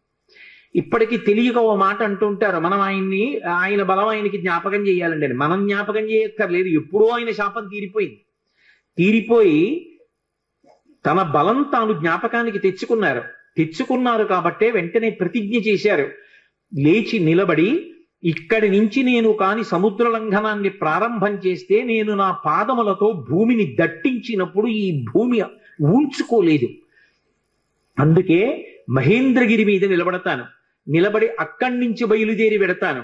నాకిప్పుడు ఎంత సంతోషంగా ఉందంటే, అపారమైనటువంటి వేగము కలిగినటువంటి బంగారు రెక్కలు అల్లారుస్తూ ప్రయాణించేటటువంటి గరుత్మంతుడు సముద్రం మీద తీవ్రమైన వేగంతో వెడుతూ పావుల్ని తన్నుకుపోతుంటే ఏకకాలంలో ఆ గరుత్మంతుడి చుట్టూ కొన్ని 100 పర్యాయములు ప్రదక్షిణం ఆచరించగలను. సముద్రానికి ఉత్తర తీరంలో నిలబడి వంగి ఉత్తర తీరాన్ని నా చేతితో స్పృశించగలను. గోష్పరీకృత వారాసిం మచకీకృత రక్షసం రామాయణ మహామాలా రత్నం వందే అనిలాత్మజం. ఎద్దు పాదంలో నీరు నిలబడితే దాటడం ఎంత అవలీలగా దాటగలరో అంత అవలీలగా దాటగలను. ఈ పర్వతములతో, నదులతో, సముద్రంతో శోభిస్తున్నటువంటి ఈ భూమండలాన్నంతటినీ తిరగవేసి సముద్రంలో కలిపేయగలను. పర్వతాలనన్నిటినీ కూడా నా తొడల వేగంతో చూర్ణం చెయ్యగలను. ఆకాశాన్ని ఒరుసుకుంటున్నాడా అన్నట్టుగా ఆకాశ మార్గంలో ఈ సముద్రాన్ని దాటి ఆవలి ఒడ్డుకు చేరగలను. ఇప్పుడే బయలుదేరుతానని మహానుభావుడు బయలుదేరారు. అలా జాంబవంతుడు చేసినటువంటి ప్రార్థన చేత, ఆయన చేసినటువంటి స్తోత్రం చేత హనుమ యొక్క శాపము ఎన్నడో నివారణమైపోయింది. అటువంటి హనుమ సూర్యనారాయణమూర్తి ఇచ్చినటువంటి అనుగ్రహం మేరకు సూర్య భగవానుడికి శిష్యుడయ్యాడు. లోకంలో ఎందరో శిష్యులు ఉంటారు.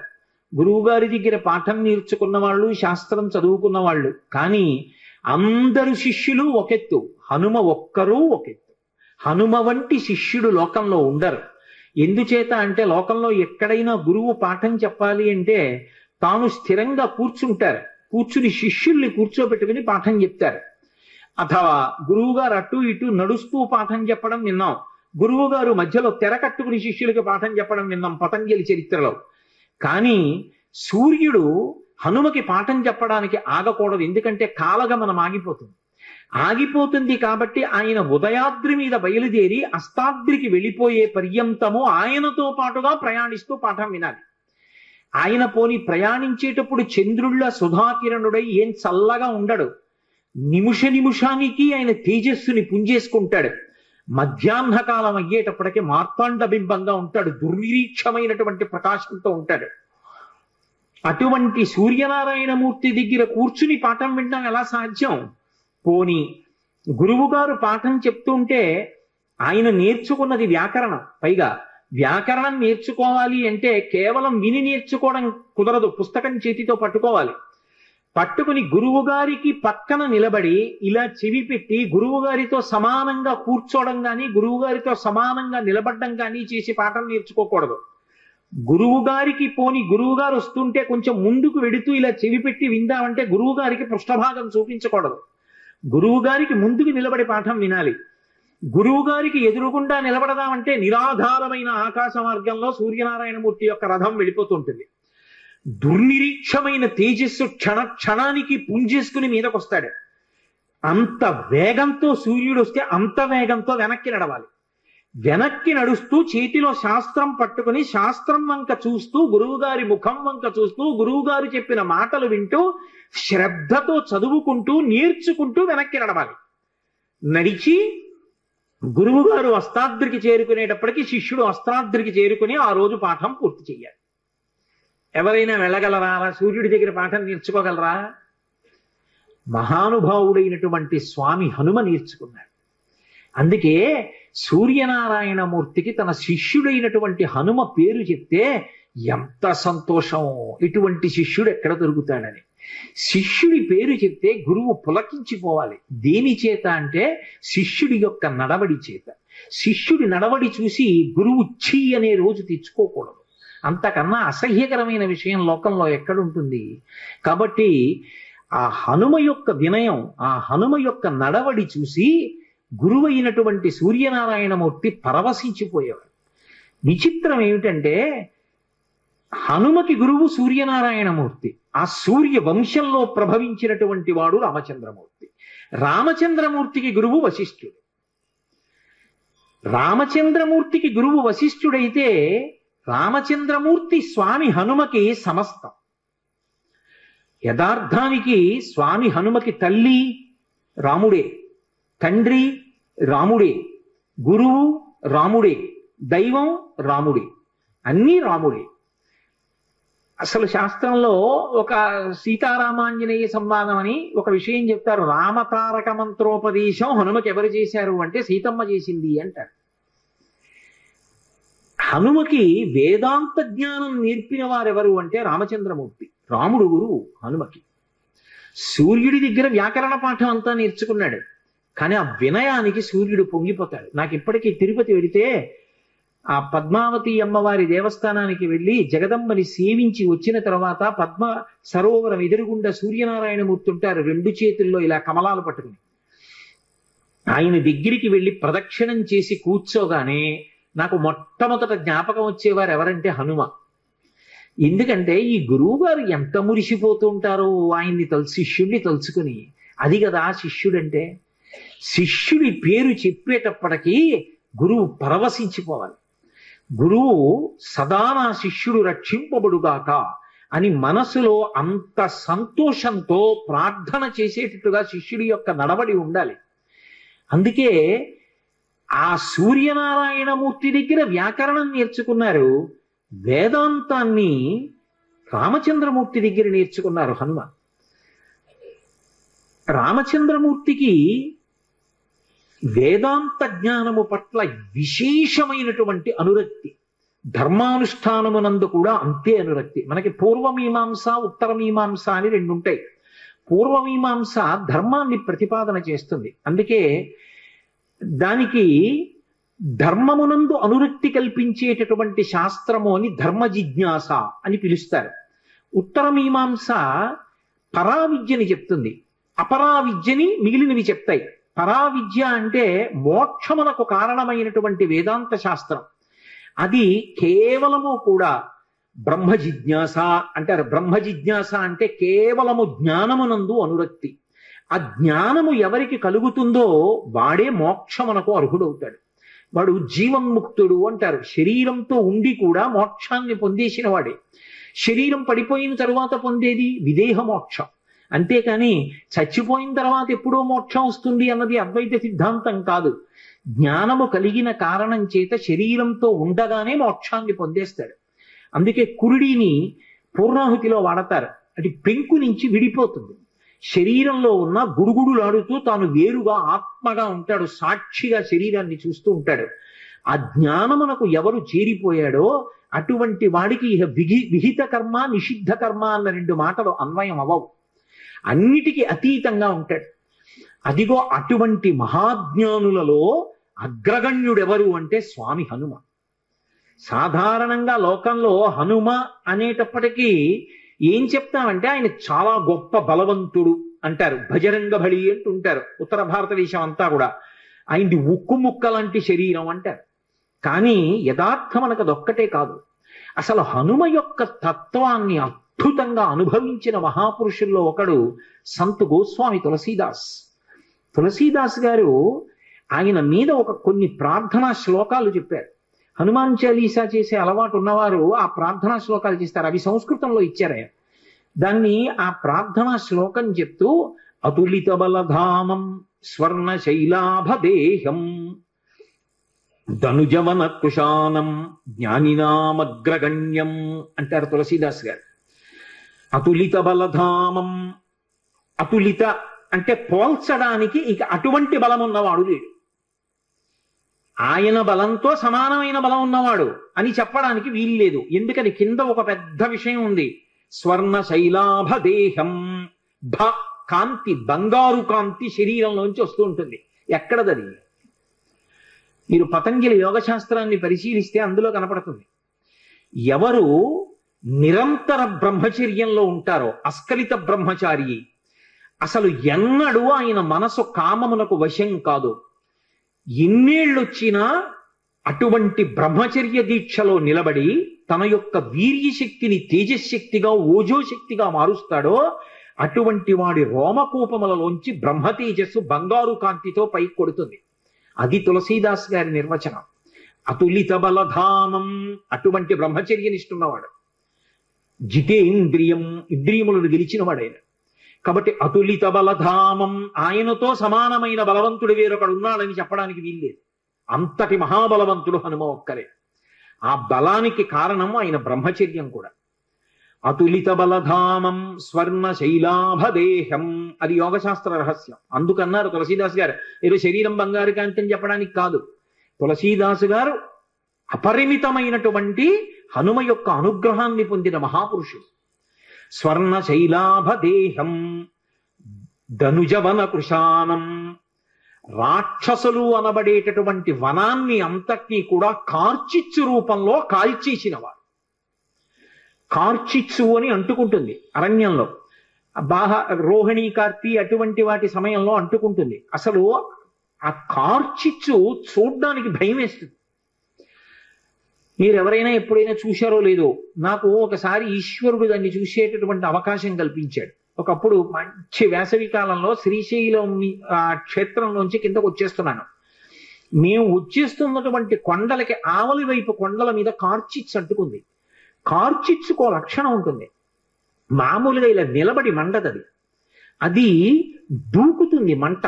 అసలు చూడ్డానికి గజ గజ గజ గజ వణికిపోతాం. అది ఇక్కడి నుంచి పెద్ద వలయం తిరిగినట్టుగా ఇలా తిరుగుతుంది, తిరిగి దూకుతుంది అవతల వైపుకి. ఆ దూకుతున్నప్పుడు అది దేని మీదకి దూకుతూ వెడుతుంటుందో అదంతా బూది కుప్పల కింద పడిపోతుంటాయి చెట్లు. అది అలా అంటుకుపోతుంది, అంటుకుపోయి వ్యాపించేస్తూ దూకుతూ వెళ్ళిపోతుంది. అలా ఒక గంట ఉందంటే అరణ్యం అంతా కాలిపోతుంది. అందులోంచి ప్రాణులు కూడా తప్పుకోలేవు. ఎంత వేగంగా వెళ్లే ప్రాణులు కూడా కాలిపోతాయి, పక్షులు కూడా పడిపోతాయి ఆ వేడికి. అలా వెడుతుంది. అబ్బా, ఏమి ఉపమానం అండి తులసీదాస్ గారిది! ఏం అనుభవించారు హనుమ యొక్క శక్తిని! ఎవరు వెయ్యగలరు ఇంకటువంటి ఉపమానం? హనుమ యొక్క అవతారమే అంటారు. హనుమతో మాట్లాడేవారు, హనుమతో కలిసి కూర్చున్నారు, హనుమ వలన ఎన్నో విషయాలు తెలుసుకున్నారు ఆయన. అటువంటి వారు కాబట్టి అటువంటి మాటలు వెయ్యగలిగారు హనుమ గురించి. అందుకే హనుమాన్ చాలీసా అంత శక్తివంతమైంది లోకంలో. స్వర్ణ శైలాభదేహం ధనుజవన కృషానం జ్ఞానినామగ్రగణ్యం. ఇది తులసీదాస్ గారి ప్రార్థన. ఇప్పుడు నేను తులసీదాస్ గారి ప్రార్థన అంతా చెప్పి వ్యాఖ్యానం చేయడం అంటే అయ్యే పని యథార్థానికి. ఏదో పైకి తేల్చేస్తున్నాను కానీ ఎప్పుడైనా నాతో పరమేశ్వరుడు హనుమాన్ చాలీసాకి వ్యాఖ్యానం చేస్తే అప్పుడు ఇద్దరు. కాబట్టి జ్ఞానినాం అగ్రగణ్యం, జ్ఞానుల యందు అగ్రగణ్యుడు. మామూలు వాడు కాదాయన, జ్ఞానుల యందు అగ్రగణ్యమైనటువంటి వాడు. ఎక్కడిది ఈ విషయాలన్నీ తులసీదాస్ గారు ఎట్నుంచి కలుపుతున్నారు? నేను ఇందాక మీతో మనవి చేశానే, ధర్మ జిజ్ఞాస బ్రహ్మ జిజ్ఞాస అని ఉంటాయి అని. ధర్మ జిజ్ఞాస రాముడు అరణ్యవాసంలోనూ రాజ్య పరిపాలనలోనూ నిరూపణం చేశాడు. ఆయన ఎక్కడ నేర్చుకున్నాడు ఈ బ్రహ్మ జిజ్ఞాస? యోగవాసిష్టం అని ఓ గ్రంథం ఉంది, అద్వైత సిద్ధాంతానికి ఆయుపట్టు. వశిష్ఠుడు గురువై అద్వైత రహస్యములను, అసలది జ్ఞానవాసిష్టము అంటారు. అటువంటి జ్ఞానాన్నంతటినీ వశిష్ఠుడు రామచంద్రమూర్తికి ప్రబోధం చేశాడు. అప్పుడు విన్నాడు, అనుభవంలోకి తెచ్చుకున్నాడు. మీరు ఎప్పుడైనా అటువంటి మూర్తిని చూశారో లేదో నాకు తెలియదు. నాకు జ్ఞాపకం ఉంటే నేను ఈ 5 రోజుల్లో మీకు ఆ మూర్తిని తీసుకొచ్చి చూపిస్తాను. ఒక అద్భుతమైన ప్రార్థనా శ్లోకం ఉంటుంది. రాముడు రాజ్య పరిపాలకుడిగా కాదు, గురువుగా కూర్చుంటే ఎలా కూర్చుంటాడో. వైదేహీ సహితం సురద్రుమతలే హైమే మహామంటపే మధ్యే పుష్పకమాసనే మణిమయే వీరాసనే సుస్థితం అగ్రే వాచయతి ప్రభంజన సుతే తత్వం మునిభ్య పరం వ్యాఖ్యాంతం భరతాదిభి పరివృతం రామం భజే శ్యామలం. ఇందులో ఒక పెద్ద చమత్కారం ఉంది. హనుమ పాఠం నేర్చుకోవడం అంటే ఎన్ని విచిత్రాలు జరిగాయి అనుకుంటున్నారు? రాముడు ఎక్కడ నేర్చుకున్నాడు అసలు ఈ చెప్తున్న పాఠాన్ని? వశిష్ఠుడి దగ్గర నేర్చుకున్నాడు. వశిష్ఠుడు ఎవరు? శ్రీమన్నారాయణుని యొక్క శిష్యుడు. ఎందుకని? మీరు అద్వైత గురు పరంపర చెప్పారనుకోండి, నారాయణం పద్మభువం వశిష్ఠం శక్తించ తత్పుత్ర పరాశరంచ వ్యాసం శుకం గౌడపాదం మహాంతం అని గోవింద పాదంచ తధాస్య శిష్యాం అని చెప్తాం. ఆ తర్వాత శంకర భగవత్పాదులు వారి యొక్క శిష్యులు, ఆ పరంపర అంతా వస్తుంది. అందులో నారాయణం మొట్టమొదటి గురువు శ్రీమన్నారాయణుడు. నారాయణుని తర్వాత వచ్చిన గురువు పద్మభువం. అంటే నారాయణుని తర్వాత అంటే ఇంకో ఉద్దేశ్యంతో కాదు, నారాయణుని యొక్క గురుత్వమును అందుకుని గురువుగా ప్రకాశించిన వాడు బ్రహ్మగారు. బ్రహ్మగారి స్థానంలోకి మళ్ళీ బ్రహ్మగారిలా గురువు స్థానంలో కూర్చుని ప్రబోధం చేసిన వాడు వశిష్ఠుడు. ఇప్పుడు వశిష్ఠుడికి గురువెవరు? బ్రహ్మగారు. బ్రహ్మగారికి గురువెవరు? నారాయణుడు. కాబట్టి ఇప్పుడు వశిష్ఠుడికి నారాయణుడు ఏమవుతాడు? పరమగురువు అవుతాడు. గురువు గారి గురువు పరమగురువు కదా. ఇప్పుడు మా గురువు గారు ఉన్నారు, మా గురువు గారికి గురువు గారు నాకు పరమగురువు గారు అవుతారు. అలా వశిష్ఠుడికి నారాయణుడు ఏమవుతాడు? పరమగురువు అవుతాడు. అందుకే నారాయణుడి పేరు చెప్తే వశిష్ఠుడు ఏం చెయ్యాలి? వెంటనే లేచి నిలబడి నమస్కారం చేయాలి. పరమగురువు గారి పేరు చెప్పినా పరమగురువు గారు కనపడ్డా. కానీ రామావతారం దగ్గరికి వచ్చేటప్పటికి ఒక చమత్కారం జరిగింది. ఆ వశిష్ఠుడు రాముడికి గురువుగా వచ్చాడు. రాముడు ఎవరు? నారాయణుడు. ఇప్పుడు రాముడు ఏం చేశాడు? వశిష్ఠుడి పాదాలు పట్టుకుని నమస్కారం చేశాడు, చేసి పాఠం చెప్పమని అడిగాడు. ఇప్పుడు తనకి పరమగురువైన నారాయణుడు తనకి శిష్యుడై తన కాళ్ళు పట్టుకుంటే పాఠం చెప్పాడు వశిష్ఠుడు. ఇదొక చమత్కారం రామావతారంలో గురు శిష్యుల విషయంలో. అటువంటి వశిష్ఠుడి దగ్గర యోగవాసిష్టం జ్ఞానవాసిష్టం నేర్చుకున్నాడు, అనుభవంలోకి తెచ్చుకున్నాడు. తెచ్చుకుని ఇప్పుడు ఈ పాఠం ఎవరికి చెప్పాలి? దానికి అర్హుడైన వాడు ఉండాలి. ఎవడు అర్హుడు? ఏ కోరిక లేనివాడు. ఏ కోరిక లేకపోవడం అంత తేలిక మార్గం అనుకోకండి. ఏ కోరిక అడగడానికి లేకపోవడం అంటే అది గురువు గారు కోరుకునేటటువంటి అద్భుత స్థితి కలిగిన శిష్యుని యొక్క లక్షణం. అదే సామాన్యమైన విషయం కాదు. ఎవరుంటారు అలా? కనపడడం ఏం మాటలండే, ఆ స్థితికి చేరుకోవడం హనుమ ఒక్కరే. అందుకే వైదేహీ సహితం సురద్రుమతలే హైమే మహామండపే. బంగారు మంటపంలో రామచంద్రమూర్తి కూర్చున్నారు. మునులు కూడా వచ్చారు ఆయన దగ్గర వినడానికి. కానీ ఆయన ఎవరికి ఉపదేశం చేశారో తెలుసా? ఆయనకి ఉపదేశం చేస్తుంటే మిగిలిన వాళ్ళందరూ విన్నారు. ఎవరికి? హనుమకి ఉపదేశం చేశారు. ఎందుకని? అగ్రేవాచయతి ప్రభంజన సుతే తత్వం మునిభ్య పరం వ్యాఖ్యాంతం భరతాధిభి పరివృతం రామం భజే శ్యామలం. నీలమేఘఛాయ కలిగినటువంటి రాముడు తత్వోపదేశం చేస్తే ఇలా ముద్ర పడతాడు, చిన్ముద్ర. ఇలా చిన్ముద్ర పట్టి ఎలా కూర్చుంటాడంటే వీరాసనే సుస్థితం. ఈ కాలు తీసి ఈ కాలు మీద వేసుకుంటాడు. దాన్ని వీరాసనం అంటారు. అంటే గురువు గారు కేవలం జ్ఞానోపదేశం చెయ్యడానికి మాత్రమే కూర్చున్నారు. ఇక అంతకన్నా పై స్థాయి ఉండదు. ఇక అదొక అద్భుతమైన స్థాయి.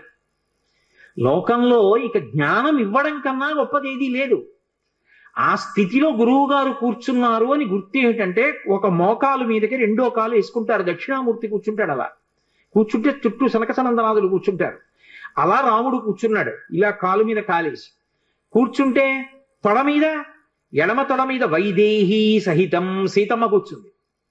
ఎందుకు సీతమ్మ కూర్చోవడం? ఎందుకు? గురువు గురుపత్ని అభేదం. గురువు గారు ఎంతో గురుపత్ని అంతే.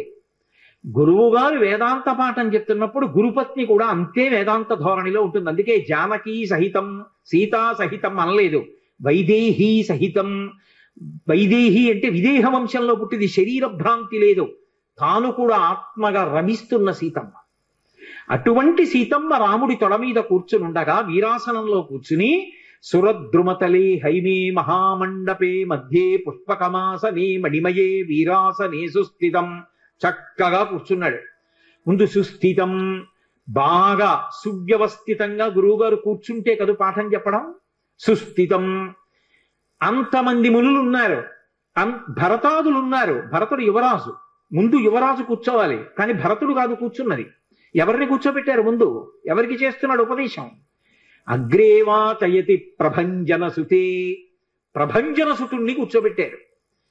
ప్రభంజనుడు అంటే వాయువు, వాయువు యొక్క కుమారుణ్ణి కూర్చోబెట్టారు. ఇందులో ఒక చమత్కారం ఉంది. మామూలుగా వాయువు అంటారు, ప్రభంజనుడు అని ఎప్పుడంటారంటే విరిచేసేంత వేగంగా వెళ్ళిపోతాయి. వాయువు మామూలుగా వీస్తోంది అనుకోండి, అందరికీ సంతోషంగా ఉంటుంది. అదే వాయువు ఏ పెను తుఫానో వచ్చినప్పుడు వీచినట్టుగా విపరీత వేగంతో వీచిందనుకోండి, ఎదురుగుండా ఉన్న వస్తువు విరి కింద పడిపోతుంది. అది కర్ర కానివ్వండి, చెట్టు కానివ్వండి, స్తంభం కానివ్వండి. ఇప్పుడు ప్రభంజనుడు అంటారు. హనుమతి ఎటువంటి వేగం? మనోజవం మారుతతుల్య వేగం. విపరీతమైన వేగం శరీరానికి ఉంది, అంతే వేగం మనస్సుకుంది. కానీ గురువు గారి దగ్గర కూర్చున్నప్పుడు ఎలా కూర్చుంటారంటే శరీరము కదలదు, మనసు కదలదు. మనకంత వేగం లేకపోయినా శరీరము అంత వేగంగా వెళ్ళదు. నిజానికి హనుమ మనసుకున్నంత వేగము లేదు. అయినా కూడా మన మనసు గురువు గారి దగ్గర ఉండదు. పాఠం మీద ఉండదు, శాస్త్రం మీద ఉండదు, భగవంతుడి మీద ఉండదు. మిమ్మల్ని కాదు, నా బోటిగాడి గురించి చెప్తున్నా. ఎక్కడో తిరుగుతుంటుంది. ఆయన అంత వేగంగా వెళ్ళగలిగిన వాడు గురువు గారి దగ్గరికి వచ్చేటప్పటికి అంత నిశ్చలంగా కూర్చుంటాడు. ప్రభంజన సుతే తత్వం మునిభ్య పరం. హనుమకి చెప్తుంటే మిగిలిన వాళ్ళు విన్నారు తప్ప యువరాజని భరతుణ్ణి కాని మునులని మిగిలిన వాళ్ళని కాని కూర్చోబెట్ల. ఒక్క హనుమని కూర్చోబెట్టారు. ఎందుకని? ఏ కోరిక లేకుండా మనసులో నాకు ఇది కావాలన్న కోరిక లేదు. అందుకని బ్రహ్మ జిజ్ఞాస అందుకోవడానికి అర్హుడయ్యాడు. గురువు గారు అలా కూర్చున్నారు అంటే అది అందుకోవడానికి అర్హుడైన శిష్యుడిగా కూర్చోవడం అంటే అంతకన్నా అదృష్టం జీవితంలో ఏముంటుందండి. ఇంకా గురువు గారు అలా వచ్చి కూర్చున్నారంటే శిష్యుడిగా నేను కూర్చుంటానండి అనాలి అంటే ఇన్ని కోట్ల జన్మల అదృష్టం ఉంటే అంటారు ఆ మాట. కాబట్టి హనుమని కూర్చోబెట్టారు ఎదురుగుండా. తత్వం మునిభ్య పరం. దక్షిణామూర్తిలో ఇలా చిన్ముద్ర పట్టాడు రాముడు. చిన్ముద్ర పట్టి అగ్రేవాచయతి ప్రభంజన సుతే తత్వం మునిభ్య పరం వ్యాఖ్యాంతం భరతాధిభి పరివృతం రామం భజే శ్యామలం. హనుమకి చెప్తుండగా వేదాంతాన్ని మిగిలిన వాళ్ళందరూ విన్నారు. ఈ జ్ఞాన మార్గాన్ని, ఈ బ్రహ్మ జిజ్ఞాస బాగా అనుభవంలోకి తెచ్చుకున్నవారు. అందుకే మీకు మహాభారతంలో ఆరణ్య పర్వంలో గంధమాదన పర్వతంలో ఆ అరటి తోటలో ఒక పర్వత గుహలో యోగంలో తనలో తాను రమిస్తూ కూర్చుని ఉంటారు. అంతటి మహాయోగమూర్తి హనుమ. అటువంటి వారు అంతటి మహాశక్తివంతుడు. ఎంత శక్తివంతుడో అంత వేగంతో వెళ్ళగలిగినటువంటి వాడు. అలా గురువు గారి దగ్గర జ్ఞానపాఠాన్ని నేర్చుకున్నటువంటి వాడు. ఆ జ్ఞానాన్ని అనుభవంలోకి తెచ్చుకుని యోగ మార్గమునందు అలా నిలబడినటువంటి వారు. అందుకే మీరు ఎప్పుడైనా హనుమ దగ్గర ప్రదక్షిణం చేశారనుకోండి, అదొక్కటి చాలు మిమ్మల్ని అనుగ్రహించేస్తుంది. మీరు ఏ కోరికతోనైనా చెయ్యవచ్చు. ఆయన పరబ్రహ్మస్వరూపుడై అనుగ్రహించేస్తాడు. ఎందుకంటే అలా యోగమునందు నిలబడగలిగిన ప్రజ్ఞాశాలి కనుక. శ్రీరామాయణంలో ఒక చమత్కారం ఉంది. దాని పేరే రామాయణం. రాముడితో మిగిలిన వ్యక్తులందరూ నడుస్తారు. అసలు రాముడు కనిపించని కాండ ఉండదు సుందరకాండ వినా. సుందరకాండలో రాముడు కనపడకపోయినా రామ కథ 1కి 10 మార్లు చెప్పబడుతుంది. అటువంటి రామచంద్రమూర్తి వలన ఉపకారము కాని ప్రత్యుపకారము కాని పొందనివాడు రామాయణమునందు లేడు. ఆయనకి ఉపకారం చేసిన వాళ్ళందరికీ ప్రత్యుపకారం చేశారు. ఒకవేళ ఉపకారం చేయకపోయినా ఉపకారం చేశారు. కానీ ఆయన ఉపకారాన్ని పొంది కూడా ప్రత్యుపకారం నేను చెయ్యలేను అని చెప్పింది ఎవరితో అంటే ఒక్క హనుమతోని చెప్పారు. రామాయణ పరిసమాప్తి సమయంలో హనుమని దగ్గరికి పిలిచి గట్టిగా కౌగిలించుకుని ఒక మాట అన్నారు. మదంగే జీర్ణతాం యాతు యత్పయోపకృతం కపేహి నరహ ప్రత్యుపకారాణం ఆపత్సాయ అతిపత్రతాం అన్నారు. హనుమా, నువ్వు చేసిన ఉపకారము నా శరీరమునందు జీర్ణమైపోవుగాక. ఎందుకని? నువ్వు నాకు చేసిన ఉపకారానికి నీకు ప్రత్యుపకారం చెయ్యడానికి సాధ్యం కాదు. నేను కష్టంలో ఉంటే నువ్వు నా భార్య యొక్క జాడ కనిపెట్టావు. ఇప్పుడు నీకు ప్రత్యుపకారం చేయాలంటే నీకు అటువంటి కష్టం కలగాలి. కోరచ్చా నేను? అందుకని నేను కోరను. నీకు అటువంటి ఆపద రాదు. కాబట్టి నీకు నేను ప్రత్యుపకారం చెయ్యలేను. నీవు చేసిన ఉపకారము నా శరీరమునందు జీర్ణమైపోవుగాక అని కౌగలించుకున్నారు. హనుమ ఒక్కరు తప్ప రామాయణం మొత్తం మీద ఈ స్థితిని పొందిన వారు వేరొకరు లేరు. అందుకే రామచంద్రమూర్తి అవతార పరిసమాప్తి సమయంలో ఆయనతో అందరూ వచ్చేస్తానని వెనక వెళ్ళిపోతున్నప్పుడు హనుమని కూడా అడిగారు. హనుమ, నువ్వు వస్తావా అని అడిగారు. రామచంద్ర ప్రభో, మీరొకటి, మీ కథ ఒకటి, మీ నామం ఒకటి కాదు. ఎక్కడ ఏమి తెలిసినా తెలియకపోయినా రామనామము రామనామము రమ్యమైనది రామనామము అంటే అక్కడికి వెడతాను. రామ కథ చెప్తే వెడతా, రామాయణం చెప్తే వెడతా. ఇప్పుడు రాముడు అన్నాడు, మక్కథా ప్రచరిష్యంతి యావల్లోకే హరీశ్వర తామద్రమస్య సుప్రీతో మద్వాక్యమనుపాలయం. రామశాసనం హనుమకి. ఎక్కడ రామనామం చెప్పినా, ఎక్కడ రామ కథ చెప్పినా, ఎక్కడ రామాయణం చెప్పినా హనుమా నువ్వు అక్కడికి వెళ్ళి కూర్చుని వింటూ ఉండు. హనుమ సభలోకి వచ్చారు అంటే సభలో ఉన్న వాళ్ళందరికీ మంగళమే. నన్ను నమ్మండి, చచ్చిపోయేవాడు కూడా బతుకుతాడు. హనుమ దర్శనం అంత గొప్పది. ఆయన దర్శనం చేస్తే చాలు. నిన్న మీతో చెప్పా, సంధ్యాకాల దర్శనంతో సమానం. ఉపద్రవాలు కూడా తొలగిపోతాయి. అంత శక్తివంతం హనుమద్ దర్శనం అంటే. అటువంటి హనుమ సభలోకి ప్రవేశిస్తారు. ప్రవేశించి అనుగ్రహిస్తారు. ఎందుకని అంటే పైన రామశాసనం ఉంది. ఇదే మహానుభావుడు తులసీదాస్ గారి జీవితంలో జరిగింది. తులసీదాస్ గారు ప్రతిరోజు గంగానదిలో స్నానం చేసి చెంబుతో కాసిన నీళ్లు తీసుకొచ్చి రావి చెట్టు మొదట్లో పోసి రావి చెట్టు కింద కూర్చుని తపస్సు చేస్తుండేవారు. ఆ రావి చెట్టు మొదట్లో గంగ నీళ్లు పోస్తుంటే గంగాజలం తగిలిందో ఏమో ఒక బ్రహ్మరాక్షసుడు పైనుంచి కిందకి దిగాడు. బ్రహ్మరాక్షసుడు అంటే ఎవరు అనుకుంటారేమో, వేదం చదువుకుని కూడా దొంగతనాలు లాంటివి చేసి బ్రతికిన వాళ్ళు బ్రహ్మరాక్షసులు అవుతారు. పతంజలి చరిత్రలో చెప్తారు. కాబట్టి అటువంటి బ్రహ్మరాక్షసుడు క్రిందకి దిగి అన్నాడు, నువ్వు నాకు మహోపకారం చేశావు. ఎప్పటి నుంచో ఈ చెట్టు మీద పడి ఉన్నాను. నువ్వు గంగాజలాన్ని తెచ్చి ఈ చెట్టు మొదట్లో పోసినప్పుడు గంగాజల స్పర్శ చేత నా పాపం శమించింది. నేను సాధారణ రూపాన్ని పొందాను. నీకు నేను ప్రత్యుపకారం చెయ్యాలనుకుంటున్నాను. నీవు రామదర్శనం కోసం పరితపిస్తున్నావు. నీకు రామదర్శనం కావాలి అంటే చేయించగలిగిన వారు హనుమ ఒక్కరే. హనుమ రోజు వస్తుంటారు. ఎక్కడికొస్తారో తెలుసా? ఎక్కడెక్కడ రామనామం జరుగుతుందో, ఎక్కడెక్కడ రామనామం ప్రస్తావనకు వస్తుందో, ఎక్కడెక్కడ రామ కథ చెప్పబడుతుందో అక్కడ ఉంటారు. కాశీలో హనుమాన్ ఘాట్లో ఒక వ్యక్తి రోజు రామాయణం చెప్తున్నాడు. అక్కడికి వచ్చి కూర్చుంటారు. ఎలా గుర్తుపడతావో తెలుసా? అందరికన్నా ముందు సభలోకి వస్తారు. అందరికన్నా ఆఖరణ కళ్ళ నీళ్ల పెట్టుకుని ఒక్కడు తలదించుకుని నడిచి వెళ్ళిపోతూ ఉంటాడు. నువ్వు గుర్తుపట్టి వెంట వెళ్ళు అన్నారు. అప్పుడు ఆ రూపంలో వెళ్ళారు. అన్ని వేళలా అలా వెళ్ళరు, ఏ రూపంలోనైనా వెడతారైనా. కాబట్టి తులసీదాస్ గారు హనుమాన్ ఘాట్కి వెళ్ళి కూర్చున్నారు. అందరికన్నా ముందు ఒక వ్యక్తి వచ్చాడు రామాయణం వినడానికి. అందరూ వెళ్ళిపోయిన తర్వాత తల ఉంచుకుని కన్నులమ్మట నీరు కారుతుండగా వెడుతున్నాడు. తులసీదాస్ గారు ఆయన వెంటపడ్డారు.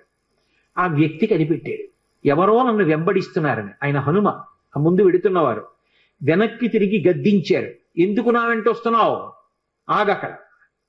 కాదు, నాకు రామదర్శనం కావాలి, నీ వల్లే జరగాలి. వెళ్ళి కాళ్ళ మీద పడ్డారు. కాళ్ళ మీద పడితే ఆయన ఒక స్థలాన్ని చెప్పారు. అక్కడ కూర్చుని నువ్వు జపం చెయ్యి, తపస్సు చెయ్యి, నీకు రామదర్శనం అవుతుందన్నారు. తులసీదాస్ గారు కూర్చుని తపస్సు చేస్తున్నారు. తపస్సు చేస్తుంటే రామలక్ష్మణులు ఇద్దరూ రాజకుమారుల రూపంలో గుర్రాల మీద వచ్చారు. వచ్చి గుర్రాలు దిగి అరుగు మీద సేద తీరారు. ఎవరో రాజకుమారులని తులసీదాస్ గారు ఊరుకున్నారు. వాళ్ళిద్దరూ గుర్రం ఎక్కి వెళ్ళిపోయారు. హనుమ వచ్చారు. రామలక్ష్మణులు వచ్చారు, గుర్తుపట్టావా అన్నారు. ఎప్పుడు వచ్చారు అన్నారు. అయ్యో, ఇద్దరు రాజకుమారుల వేషంలో వచ్చారయ్యా, నువ్వు గుర్తుపట్టలేదు, వెళ్ళిపోయారు అన్నారు. ఎంతో బాధపడ్డారు. మళ్ళీ సాధన చెయ్యి అన్నారు. మళ్ళీ సాధన మొదలుపెట్టారు. మళ్ళీ సాధన మొదలు పెడితే కొన్నాళ్ళు అయిపోయిన తర్వాత చిన్న పిల్లవాడి రూపంలో రాముడు వచ్చాడు. గంధం తీస్తున్నారు తులసీదాస్ గారు రామచంద్రమూర్తికి అనులేపనం చేయడానికి. చిన్న పిల్లవాడి రూపంలో వచ్చి తాతా తాతా నాకు గంధం ఇస్తావా అని అడిగాడు. ఇది రాముడి కోసం రా, పో అన్నారు తులసీదాస్ గారు. మళ్ళీ పొమ్మంటున్నాడు రా రాముడు వస్తే అని హనుమ వెంటనే పంజరంలో చిలక రూపంలో వచ్చి పాట పాడారు. రాముడు బాలుడి రూపంలో వచ్చి తులసీదాస్ గారిని గంధం అడుగుతున్నాడు. గుర్తించలేని తులసీదాసు వెళ్ళిపోమ్మంటున్నాడు అని. అది విన్నటువంటి తులసీదాస్ గారు వెంటనే పిల్లవాడి కాళ్ళు పట్టుకుని పిల్లవాడి కాళ్ళ మీద పడ్డారు. పడగానే రామచంద్రమూర్తిగా దర్శనమిచ్చారు. దర్శనమిచ్చి, తులసీదాస్, నా పేరు మీద నువ్వు రామాయణాన్ని, దక్షిణ దేశంలో వాల్మీకి రామాయణం, దక్షిణ దేశం ఎక్కడైనా వాల్మీకి రామాయణం, కానీ నువ్వు ఇప్పుడు రామచరితమానస్ అన్న పేరు మీద రామాయణాన్ని రచించు. ఉత్తర భారతదేశంలో రామచరితమానస్కి ఎంత గౌరవం అంటే, మీరు ఆలయాల్లోకి వెళ్ళండి, వ్యాసపీఠాలు పెట్టి దాని మీద రామచరితమానస్ పెడతారు. గుళ్ళోకి వెళ్ళిన వాళ్ళు కనీసం ఒక్క శ్లోకమైన అందులోంచి చదువుకుని చక్కగా ఓ పువ్వు ఏదో పెట్టి నమస్కారం పెట్టొస్తారు. రామచరితమానస్కి అంత గొప్ప. విచిత్రం ఏంటంటే హనుమాన్ చాలీసా, రామచరితమానస్ రెండు తులసీదాస్ గారి శరీరంతో ఉండగానే ప్రఖ్యాతి వహించేసాయి. అటువంటి తులసీదాస్ గారు ఎప్పుడూ రామనామం చెప్తుండేవారు. ఒకప్పుడు తులసీదాస్ గారు గంగ ఒడ్డున నిలబడి ఉన్నారు. ఒక ఆవిడ గబగబా వచ్చి ఆయన కాళ్ళ మీద పడి నమస్కారం చేసింది. ఎప్పుడూ అలవాటు మీద తులసీదాస్ గారు దీర్ఘసుమంగళీభవ అన్నారు. అయ్యా, నన్ను దీర్ఘసుమంగళీభవ అంటున్నారు, నా భర్త మరణించాడు, అదిగో చితి మీద పడుకోబెడుతున్నారు దహన సంస్కారానికి, మీ నోట వంట వచ్చిన మాట అబద్ధం కాకూడదు అందావిడ. నా నోట రావడం ఏమిటమ్మా, రాముడు పలికించాడు. ఆయన వెంటనే అక్కడికి వెళ్ళి ఆ కమండలంలో నీళ్లు తీసి ఆ శవం మీద చల్లి రామనామం చెప్పారు. చటుక్కున లేచి కూర్చున్నాడు. ఇది చూశారు పాదుషా యొక్క గూఢచారులు ఆ గంగా తీరంలో తిరుగుతూ. తులసీదాస్ గారి దగ్గర రకరకాలైనటువంటి విన్యాసాలు ఉన్నాయి, ఆయన ఏవైనా చెయ్యగలడని పాదుషాకి చెప్పారు. పాదుషా తులసీదాస్ని పిలిపించారు. పిలిపించి, నువ్వేమిటో చచ్చిపోయిన వాడిని బతికించావుట, ఏవి కొన్నటువంటి వింత చేష్టితములు చెయ్యన్నారు. తులసీదాస్ గారు అన్నాడు, వింత చేష్టితములు చేయడానికి నేను గారడీవాడినా? కాదు, రాముడు నన్ను పనిముట్టుగా అనుగ్రహించాడు, అది రామానుగ్రహం అన్నాడు. అంటే నేను చెప్పిన మాట పాటించట్లేదు కాబట్టి కొరడాలతో కొట్టండి అన్నాడు. అంటే అప్పుడు హనుమాన్ చాలీసా చేశారు తులసీదాస్ గారు. కళ్ళు మూసుకుని హనుమని తెలుసుకుని హనుమాన్ చాలీసా చేస్తుంటే భటులు వచ్చి కొరడాలు పట్టుకుని కొట్టడానికి పైకెత్తుతున్నారు. ఆశ్చర్యం ఏమిటంటే ఆ రోజున పాదుషా కోట అంతఃపురం అంతటా పెద్ద పెద్ద కోతులు వచ్చి ప్రతి సైనికుడి చెయ్యి పట్టుకున్నాయి కదలకుండా. పాదుషా భయపడిపోయి సింహాసనం దిగి కిందకొచ్చి తులసీదాస్ గారి కాళ్ళ మీద పడ్డాడు. అప్పుడు ఖచ్చితంగా పూర్తయిపోయింది హనుమాన్ చాలీసా. ఆ తులసీదాస్ గారి చదివినప్పుడు అన్ని కోతుల రూపంలో వచ్చి ఎదురుగుండా హనుమ నిలబడి కాపాడారు తులసీదాస్ గారిని. అందుకే అప్పటికీ ఇప్పటికీ ఎప్పటికీ కూడా హనుమాన్ చాలీసాకి అంత శక్తి. తులసీదాస్ గారు ఎప్పుడు మాట్లాడుతూ ఉండేవారు స్వామి హనుమతోటి. రామాయణ రచన చేసేటప్పుడు, రామచరితమానస్ రాసేటప్పుడు ఏ ఏ ఘట్టం దగ్గరికి వచ్చేటప్పటికి ఆయా ఘట్టం దగ్గర మళ్ళీ హనుమకి చదివి వినిపిస్తూ ఉండేవారు. హనుమ అంతా చదివి సరేనంటుండేవారు. అబ్బో ఎన్ని చమత్కారాలు, వాళ్ళిద్దరి మధ్యలో ఎన్ని విశేషాలు జరిగాయో తులసీదాస్ గారికి హనుమకి. అంతటి గొప్ప అనుబంధం. అందుకే హనుమ గురించి తులసీదాస్ గారు ఏవి చెప్పారో అవన్నీ కూడా అద్భుతమైనటువంటి విషయాలు. రామచరితమానస్ అంత గొప్ప గ్రంథం. తులసీదాస్ గారిని అనుగ్రహించారు మహానుభావుడు స్వామి హనుమ. అనేకమైనటువంటి అవతారాల్లో ఈ లోకంలో వచ్చి ఎందరినో అనుగ్రహించారు. వారు వచ్చినటువంటి అవతారములు ఎన్నో ఉన్నాయి. అందులో సమర్థ రామదాసు గారిగా వచ్చారు ఒకప్పుడు. నారాయణ అన్నది ఆయన యొక్క అసలు పేరు. ఆ పిల్లవాడికి తల్లిదండ్రులు పెట్టిన పేరు. కానీ ఆ పిల్లవాడు విశేషమైనటువంటి రామభక్తి తత్పరుడయ్యాడు. పెళ్లి నిశ్చయం చేశారు. పిల్లవాడిని పెళ్లి పీటల మీద కూర్చోబెట్టారు. పురోహితుడు ఇక జీలకర్ర బెల్లం పెట్టించడం కోసమని సుముహూర్త సావధాన సులగ్ని సావధాన అంటున్నాడు. పెళ్లి కొడుక్కి ఇంకోలా వినపడింది, సావధాన సావధాన. ఇలాగే అందరూ గృహస్థాశ్రమంలోకి వెళ్ళిపోతున్నారు, లంపటంలోకి వెళ్ళిపోతున్నావు. ఇక నిన్ను నువ్వు ఉద్ధరించుకోలేవు. నా మాట విను, ఇప్పటికైనా మించిపోయింది లేదు, ఇంకా సుముహూర్తం రాలేదు, తొందరపడు అన్నట్టుగా వినపడింది. సావధాన సావధాన అన్నది జాగ్రత్త పడు అన్నట్టు వినపడింది ఆ నారాయణ అన్న పిల్లవాడికి. అంతే హనుమ యొక్క అనుగ్రహం ఆవేశించింది. హనుమదవతారం అంటారు సమర్థ రామదాస్ గారు. ఒక్కసారి పెళ్లి మంటపంలోంచి 10 దూకులు దూకి వెళ్ళిపోయారు. వెళ్ళిపోయి గోదావరిలో దూకేశారు. దూకేసి గోదావరి నదినంతటినీ కూడా ఈది ఆవలి ఒడ్డుకు వెళ్ళిపోయి 10 రోజులు ఆగకుండా నడిచి వెళ్ళిపోయారు అరణ్యంలో. వెళ్ళిపోయి గోదావరి నందిని అనేటటువంటి 2 నదుల యొక్క సంగమ స్థానంలో కూర్చుని నిరంతర రామధ్యానం చేస్తుండేవారు. అంత రామధ్యానం చేసి రామదాసు అని పేరు పొందారు. ఒకప్పుడు బదరీ వెళ్ళారు వారు. బదరీ వెళ్ళి ఆనాడు దేశంలో ఉన్నటువంటి అధార్మికమైన విషయాలు చూసి వ్యగ్రత చెంది ఒక జలకూపమునందు శరీర పరిత్యాగం చేస్తానని నిర్ణయించుకున్నారు. రామచంద్రమూర్తి ప్రత్యక్షమయ్యారు. నీ వలన ధర్మం నిలబడాలి, నువ్వు శరీర పరిత్యాగం చేస్తే ఎలా? నువ్వు సమర్థుడవు ధర్మం నిలబెట్టడానికి. నీ వలన ఒక వ్యక్తి ధర్మాన్ని నిలబెట్టేవాడు తయారవుతాడు. అందుకే సమర్థ రామదాస్ అన్న పేరుతో లోకంలో వ్యవహరించమన్నారు. సమర్థ రామదాస్ అని పేరు మార్చుకుని హిమాలయ పర్వతాల నుంచి వస్తుంటే ఆయనకి హనుమత్ సాక్షాత్కారం అయింది. సమర్థ రామదాసు గారికి దీక్ష ఎవరిచ్చారు అంటే స్వయంగా హనుమ ఇచ్చారు. ఆయనకి జపమాల, కమండలం, అలాగే కృష్ణాజినం, ఆ దీక్షా వస్త్రాలు, వీటన్నిటినీ కూడా స్వామి హనుమయే అనుగ్రహించారు.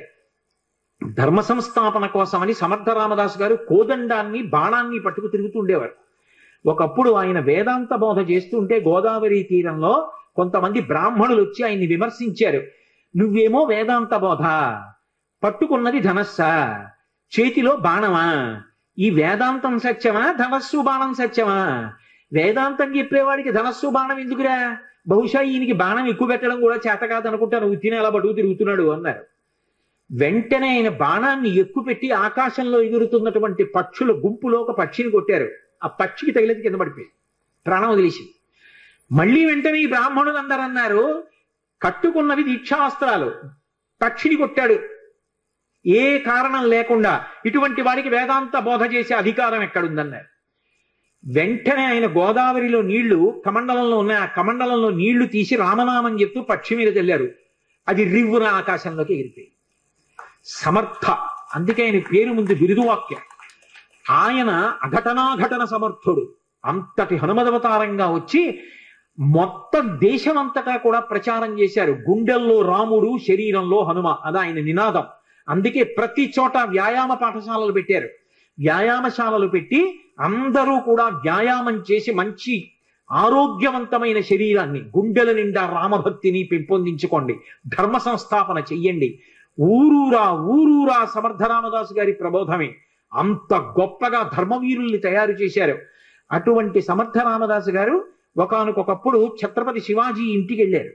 వెడితే భిక్ష ఇవ్వాలి కాబట్టి జోలు పట్టారు. శివాజీ వచ్చి ఓ కాగితం చుట్టేని జోలిలో పడేశాడు. రామదాసు గారు తీసి చదివారు. చదివేటప్పటికి తన యావత్ సామ్రాజ్యాన్ని గురువు గారికి అర్పించేస్తున్నాను అని ఉంది. నేను దీక్ష తీసుకున్నవాణ్ణి, నాకెందుకయా, నా ప్రతినిధిగా నువ్వు పరిపాలించు, కానీ రాజ్యాన్ని నాకు ప్రదానం చేశావు కాబట్టి నీ పతాకం మాత్రం కాషాయ వస్త్రంతో ఉండాలని తన కాషాయ వస్త్రాన్ని పతాకంగా ఇచ్చారు. అందుకే ఛత్రపతి శివాజీ పతాకం కాషాయ వస్త్రం. శ్వేతాశ్వం కాషాయ వస్త్రంతో, ఆయన తెల్లగుర్రం మీద ఎక్కి కాషాయ పతాకం పట్టుకుని ఎడుతుండేవాడు.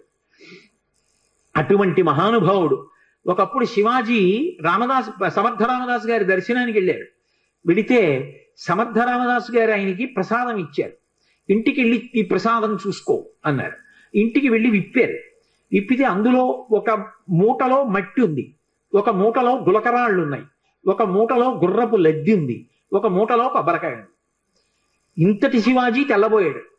ఏమిటి ప్రసాదం, ఎందుకు ఇచ్చారు గురువు గారని? మహాతల్లులు ఈ లోకంలో బిడ్డల్ని కన్న తల్లులు భారతదేశంలో ఎంత గొప్ప వాళ్ళని తయారు చేశారో. వెంటనే ఆ తల్లి వచ్చింది, జీజీబాయి వచ్చి ఆవిడంది, సమర్థ రామదాసు గారు ఏదైనా ఇచ్చారు అంటే అది ఉత్తినైపోయేది కాదు. ఎందుకు ఇచ్చారో తెలుసా? మహానుభావుడు ఆయన మట్టి ఇచ్చారు అంటే నువ్వు భూపతివికా, రాజ్య పరిపాలన చెయ్యి ధార్మికంగా అని ఇచ్చారు. ఆయన గులకరాళ్ళు ఇచ్చారు, కొండల మీద కోటలు కట్టమని ఆదేశం. గుర్రపు లద్దెనిచ్చారు అంటే ఆశ్విక దళాల్ని ఎక్కువగా పెంచుకోమని అర్థం. కొబ్బరికాయ ఇచ్చారు, మనసులో మధురంగా ఉండి పైకి చాలా గంభీరంగా కఠినంగా ఉండు, అప్పుడు కానీ వ్యవస్థ అదుపులో ఉండదని నీకు చెప్తున్నారు. ఈ 4 సందేశాలు నీకు చెప్పడానికి 4 రకాల ప్రసాదం ఇచ్చారని చెప్పారు. సమర్థ రామదాసు గారు చివర రామచంద్రమూర్తి యొక్క నామం చెప్తూ ఆయన రామచంద్రమూర్తి యొక్క మూర్తి పాదముల మీద తలపెట్టి శరీరాన్ని విడిచిపెట్టారు. హనుమయే ఈ దేశంలో ధర్మాన్ని నిలబెట్టడానికి ఒకప్పుడు సమర్థ రామదాసుగా వచ్చారు. ఎందరూ పొందారండి హనుమత్ సాక్షాత్కారం. ద్వైతమతావలంబకులు మహానుభావులు. రాఘవేంద్ర స్వామి వారు హనుమ యొక్క సాక్షాత్కారాన్ని పొందారు. ఆయన్ని చిన్నతనంలో వెంకటనాథుడు అని పిలుస్తుండేవారు. ఆయన కటిక పేదరికం అనుభవించారు. శిష్యులందరికీ కూడా వేదాంత పాఠం చెప్పి దొరికినదేదో అది తినేవారు. ఆయన చరిత్ర గురించి చెప్తూ కొన్ని అద్భుతమైన విషయాలు చెప్తారు. వారి భార్య గారికిట ఒక్కటే చీర ఉండేదిట. ఆ చీర సగభాగం కట్టుకునేవారట, సగభాగం తడిపి ఆరేసేవారట. అవతలది ఆరితే ఆ ముక్క కట్టుకుని ఈ ముక్క ఆరేసుకునేవారట ఆవిడ. అయినా సరే దరిద్రాన్ని పక్కన పెట్టి భర్త గారిని అనుగమించినటువంటి మహాపతివ్రత. అటువంటి తల్లి, ఒక్కగానొక్క కొడుకు. శిష్యులకి వేదాంత పాఠం చెప్పి దొరికితే తినడం, లేకపోతే ఉపవాసం. అటువంటి వారు ఒకసారి ఒక చోటికి శుభకార్యానికి వెడితే ఆయన్ని పిలిచి గంధం తీయమన్నారు వచ్చిన అతిథులందరికీ గంధం పెట్టడానికి. సూక్త పఠనము అని ఒక మాట ఉంది లోకంలో. పరమభక్తితో సూక్తాన్ని పఠిస్తే సూక్తాధిదేవత అనుగ్రహిస్తుంది. ఆయన అగ్ని సూక్తం చదువుతూ గంధం తీశారు. తీస్తే ఆ గంధం అందరూ బొట్టు పెట్టుకున్నారు. ఒళ్ళు మంటలు వచ్చేసింది వచ్చిన అతిథులకి. ఎక్కడది ఈ గంధం, ఎందుకు ఇలా మంటలు వచ్చిందని అడిగారు. ఆ యజమాని అడిగాడు రాఘవేంద్ర స్వామిని, ఎందుకు ఇలా మంటలు వస్తున్నప్పటికి ఇంకా వెంకటనాథుడు ఆయన పేరు, ఎందుకు ఇలా మంటలు వచ్చిందని అడిగారు. నేను అగ్ని సూక్త పఠనం చేస్తూ ఈ గంధం తీశాను అన్నారు. ఏమిటి అగ్ని సూక్తం చదువుతూ నువ్వు గంధం తీస్తే ఒళ్ళు మంటలు వచ్చిందా? నువ్వు వరుణ సూక్తం చదివితే చల్లబడుతుందా అన్నారు. చల్లబడుతుందన్నారు. ఏది వరుణ సూక్తంతో తీయన్నారు. ఆయన వరుణ సూక్తం చదువుతూ గంధం తీశారు. ఆ గంధం పెట్టుకుంటే అందరికీ ఒళ్ళు చల్లగా అయిపోయింది. అంతటి మహానుభావుడు.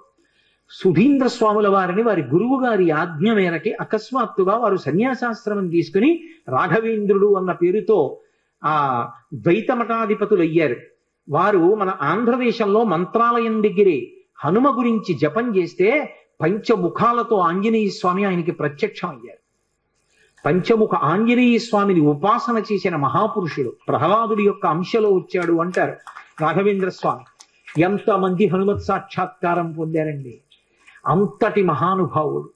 అటువంటి హనుమ లోకంలో ఎవరికి ఏది ఇవ్వలేనిదన్నది లేదు.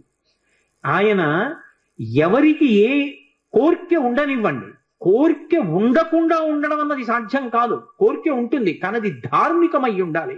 ధార్మికమైన కోరిక అయి ఉండి కోరిక కానిది. ఆ మాట మీరు బాగా అర్థం చేసుకోవాలి. నాకు పెళ్ళవ్వాలి అని ఒక పురుషుడో స్త్రీయో అనుకున్నారు అనుకోండి, తప్పు కాదు, ఎందుకంటే పెళ్లి చేసుకోవాలి. నాకు కొడుకు పుట్టాలి, కూతురు పుట్టాలి, అది తప్పు కాదు, ఆ కోరిక ఉండాలి. నేను ఒకళ్ళ దగ్గర చెయ్యి చాపకుండా అన్నం తినాలి, తప్పు కాదు, అన్నం తినాలి. అలాగే నేను అనాయాసంగా శరీరం విడిచిపెట్టేయాలి, తప్పు కాదు, ఆ కోరిక ఉండాలి మనిషికి. ఏ కోరికలు ఉండి తీరాలో అవి పండితే నువ్వు పండుతావో అటువంటి కోరిక కోరి కూడా కోరని వాడే అవుతాడు. అటువంటి కోరికలు ఉండాలి. ఆ కోరిక తీరకపోతే లోకంలో చాలా సులువైనటువంటి మార్గాన్ని పరాశర సంహిత చెప్పింది. పరాశర మహర్షి నిన్న మీతో మనవి చేసి ఉన్నాను, హనుమకి సంబంధించినటువంటి ఉపాసన రహస్యములన్నిటినీ క్రోడీకరించారు. క్రోడీకరించి మనకి సంహితా రూపంలో ఇచ్చారు. అందులో చెప్పారు శ్లోక రూప మంత్రం. అది మంత్రం అయితే మళ్ళీ అందరూ చెప్పడానికి సావకాశం కలగచ్చు, కలగకపోవచ్చు, ఎందుకంటే స్వరభేదం ఉంటుంది. కానీ అది శ్లోక రూప మంత్రం. అందుకే తప్పు చెప్పకుండా చెప్తే చాలు. హనుమకి ప్రదక్షిణం చేస్తూ నిశ్శబ్దంగా మాట్లాడకుండా ఆంజనేయం మహావీరం బ్రహ్మ విష్ణు శివాత్మకం తరుణార్క ప్రభం శాంతం ఆంజనేయం నమామ్యహం, ఈ శ్లోకం చెప్తూ హనుమకి 108 మాటలు ప్రదక్షిణం చేసి వక్కలతో కాని, పువ్వులతో కాని, అక్షతలతో కాని మాత్రమే లెక్క పెట్టాలి. కాగితం మీద గుచ్చడం, పెన్నుతో కొట్టడం అలా చేయకూడదు. వక్కలు 108 ఓ డబ్బాలో పట్టుకెళ్ళి, ఖాళీ డబ్బా పట్టుకెళ్ళి ఈ ఒక ప్రదక్షిణం చేసినప్పుడు మళ్ళీ స్వామి దగ్గరికి రాగానే నిలబడి ఈ శ్లోకం చెప్పడం. ఆంజనేయం మహావీరం బ్రహ్మ విష్ణు శివాత్మకం తరుణార్క ప్రభం శాంతం రామదూతం నమామ్యహం అండం. ఆ వక్క తీసి పక్క డబ్బాలో వేయడం. 108 ఇందులో వక్కలు అందులోకి వచ్చాయంటే 108 ప్రదక్షిణాలు అయిపోయి మళ్ళీ వక్కల డబ్బా పట్టుకుని ఇంటికి వెళ్ళిపోవడం. హనుమ యొక్క ప్రదక్షిణముల చేత ఆయన అనుగ్రహంతో ఎటువంటి కోర్కెలను కూడా ఆయన తీర్చగలిగిన శక్తి కలిగిన వాడు అని అనుభవించిన పెద్దలు చెప్పిన మాట. అలాగే అకస్మాత్తుగా విపరీతమైనటువంటి రోగం ఏదైనా శరీరానికి ఏర్పడి భయం కలిగితే, హనుమానంజనాసు నో వాయుపుత్రో మహాబల అకస్మాతా గతోత్పాతం నాశయాసు నమోస్తుతే, ఆ శ్లోకం చెప్పాలి. అకస్మాత్తుగా రోగం వచ్చింది, స్వామి నన్ను కాపాడండి, ఈ శ్లోకం చెప్పి ఆయనకి ప్రదక్షిణాలు చెయ్యాలి. హనుమ ప్రదక్షిణముల చేత విశేషమైనటువంటి తృప్తిని పొందుతారు. అటువంటి హనుమకి ప్రదక్షిణాలు చేస్తూ, ప్రదక్షిణం అంటే గబగబ గబగబ నడవకూడదు, అడుగుల చప్పుడు వినపడకుండా నడవాలి. అలా నడుస్తూ ప్రదక్షిణం చేసి ఈ 2 శ్లోకాలని అవసరాన్ని పట్టి అనుసంధానం చేయడం నేర్చుకుంటే ఆయన అనుగ్రహంతో రోగాన్ని నివారణ చెయ్యగలిగిన వైద్యుడు దొరుకుతాడు అని దాని అర్థం. ఆయన అనుగ్రహంతో రోగం పోతుంది. 2, ఆయన అనుగ్రహంతో ఎటువంటివైనా, అంటే నా ఉద్దేశం గొంతెమ్మ కోరికలు అని కాదు, నేను అమెరికా అధ్యక్షుడిని అయిపోవాలి అన్న కోరిక కాదు. ధార్మికమైన కోరికలు ఏవి ఉంటాయో వాటిని హనుమ తప్పకుండా అనుగ్రహించి తీరుతారు. అది పెద్దలు చెప్పిన మాట, నేను చెప్తున్న మాట కాదు. అందుకే అంతటి మహానుభావుడైన అటువంటి హనుమ చాలా తొందరగా ప్రీతి పొందేది దేనికి అంటే రామనామం చెప్పడం చేత. మీరు రోజు రామనామం వ్రాయడం అలవాటు చేసుకున్న, రామనామాన్ని కీర్తించిన, రామనామం పలికిన పరమ ప్రసన్నుడైపోతారు. మరి ఈ మాట నేను చెప్పినప్పుడు రామనామం చెయ్యొద్దు మనం? ఇవాళ ఉపన్యాసం పూర్తి చేసేటప్పుడు కూడా ఒక్కసారి రామనామం చేసి ఇవాళ ఉపన్యాసాన్ని పూర్తి చేస్తాను, మళ్ళీ రేపు సాయంకాలం 6:30 కలుసుకున్నప్పుడు మళ్ళీ ఉపన్యాసాన్ని కొనసాగిస్తాను. కాబట్టి నేను మకుటాన్ని అంటాను, మీ అందరూ, నేను చరణాన్ని అంటాను, మీ అందరూ మకుటాన్ని అనండి. మకుటం అంటే రామనామము రామనామము రమ్యమైనది రామనామము. 3 మాటలు రామనామాన్ని పలికినట్టు అవుతుంది. నేను చరణం చెప్తుంటాను, మీరు అనండి చక్కగా. నారదాది మహామునీంద్రులు నమ్మినది శ్రీరామనామము,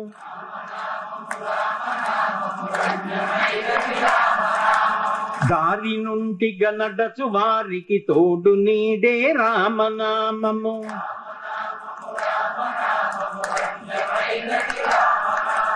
కోరి కొలచిన వారికెల్లను కొంగు బంగారు రామనామము.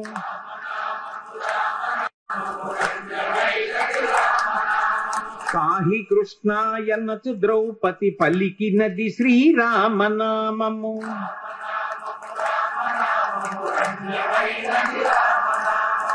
పాలు బిడ్డల సౌఖ్యము కన్నను అధికమైనది రామనామము.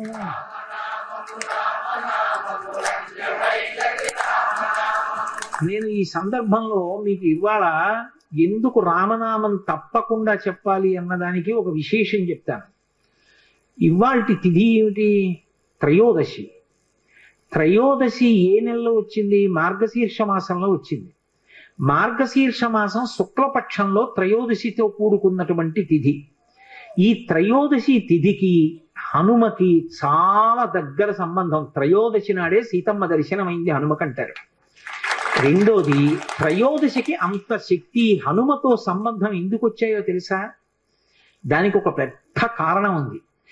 అసలు త్రయోదశి తిథికి హనుమకి అంత దగ్గరి సంబంధం ఎందుకు వచ్చిందో, ఇవాళ రామనామం మనం ఎందుకు చెప్పి తీరాలో, ఈ రహస్యం ఏమిటో, అసలు ఉపాసనలో ఆయనకి ఏ ఏ పళ్ళు నైవేద్యం పెట్టాలో, ఆయన పూజ ఎలా చేస్తారో, ఈ విశేషాలను గురించి, ఆయన దవడల వైభవం గురించి రేపటి రోజున నా చేత స్వామి హనుమ పలికించుకాక. అంత గొప్ప రోజున మనం రామనామం చెప్తున్నాం కాబట్టి చక్కగా అవకాశాన్ని సద్వినియోగం చేసుకోండి. నేను ఇంకో పావుగంట అరగంట చెప్పలేక కాదు, నేను చెప్పడం ముఖ్యం కాదు, మీరు కూడా అనుసరించడం ముఖ్యం.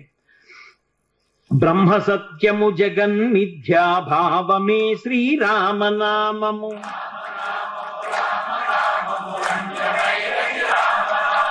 భక్తితో భజించు వారికి ముక్తి నొసగును రామనామము.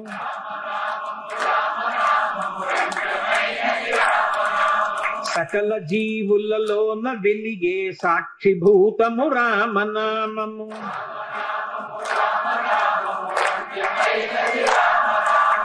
ఆంజనేయుని వంటి భక్తులకాశ్రయము శ్రీరామనామము.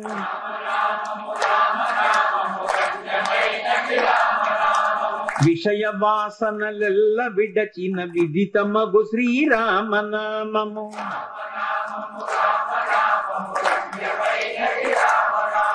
నీరుగిరి శిఖరాగ్రమందున మెరయుచున్నది రామనామము.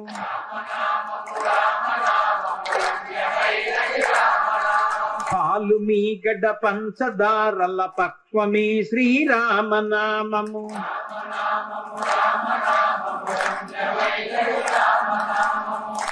ఇంతమంది ఉన్నారు, మీ కంఠాలకి హనుమ ఎంత ప్రీతి చెందాలండి అవతల వైపు నుంచి.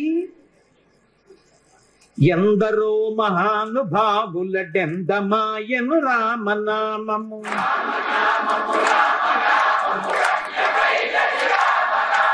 ఘాత వ్రాసిన వ్రాత తుడి చెడి దైవమే శ్రీరామనామము.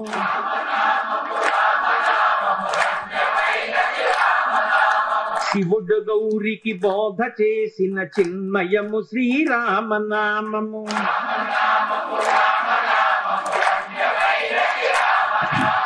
జానకీ హృత్కమల ముందున అలరుచున్నది రామనామము.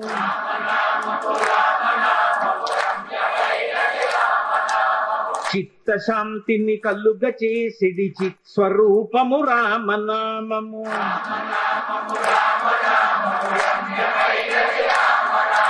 బ్రహ్మపుత్రక రాజ్య వీణా పక్షమైనది రామనామము.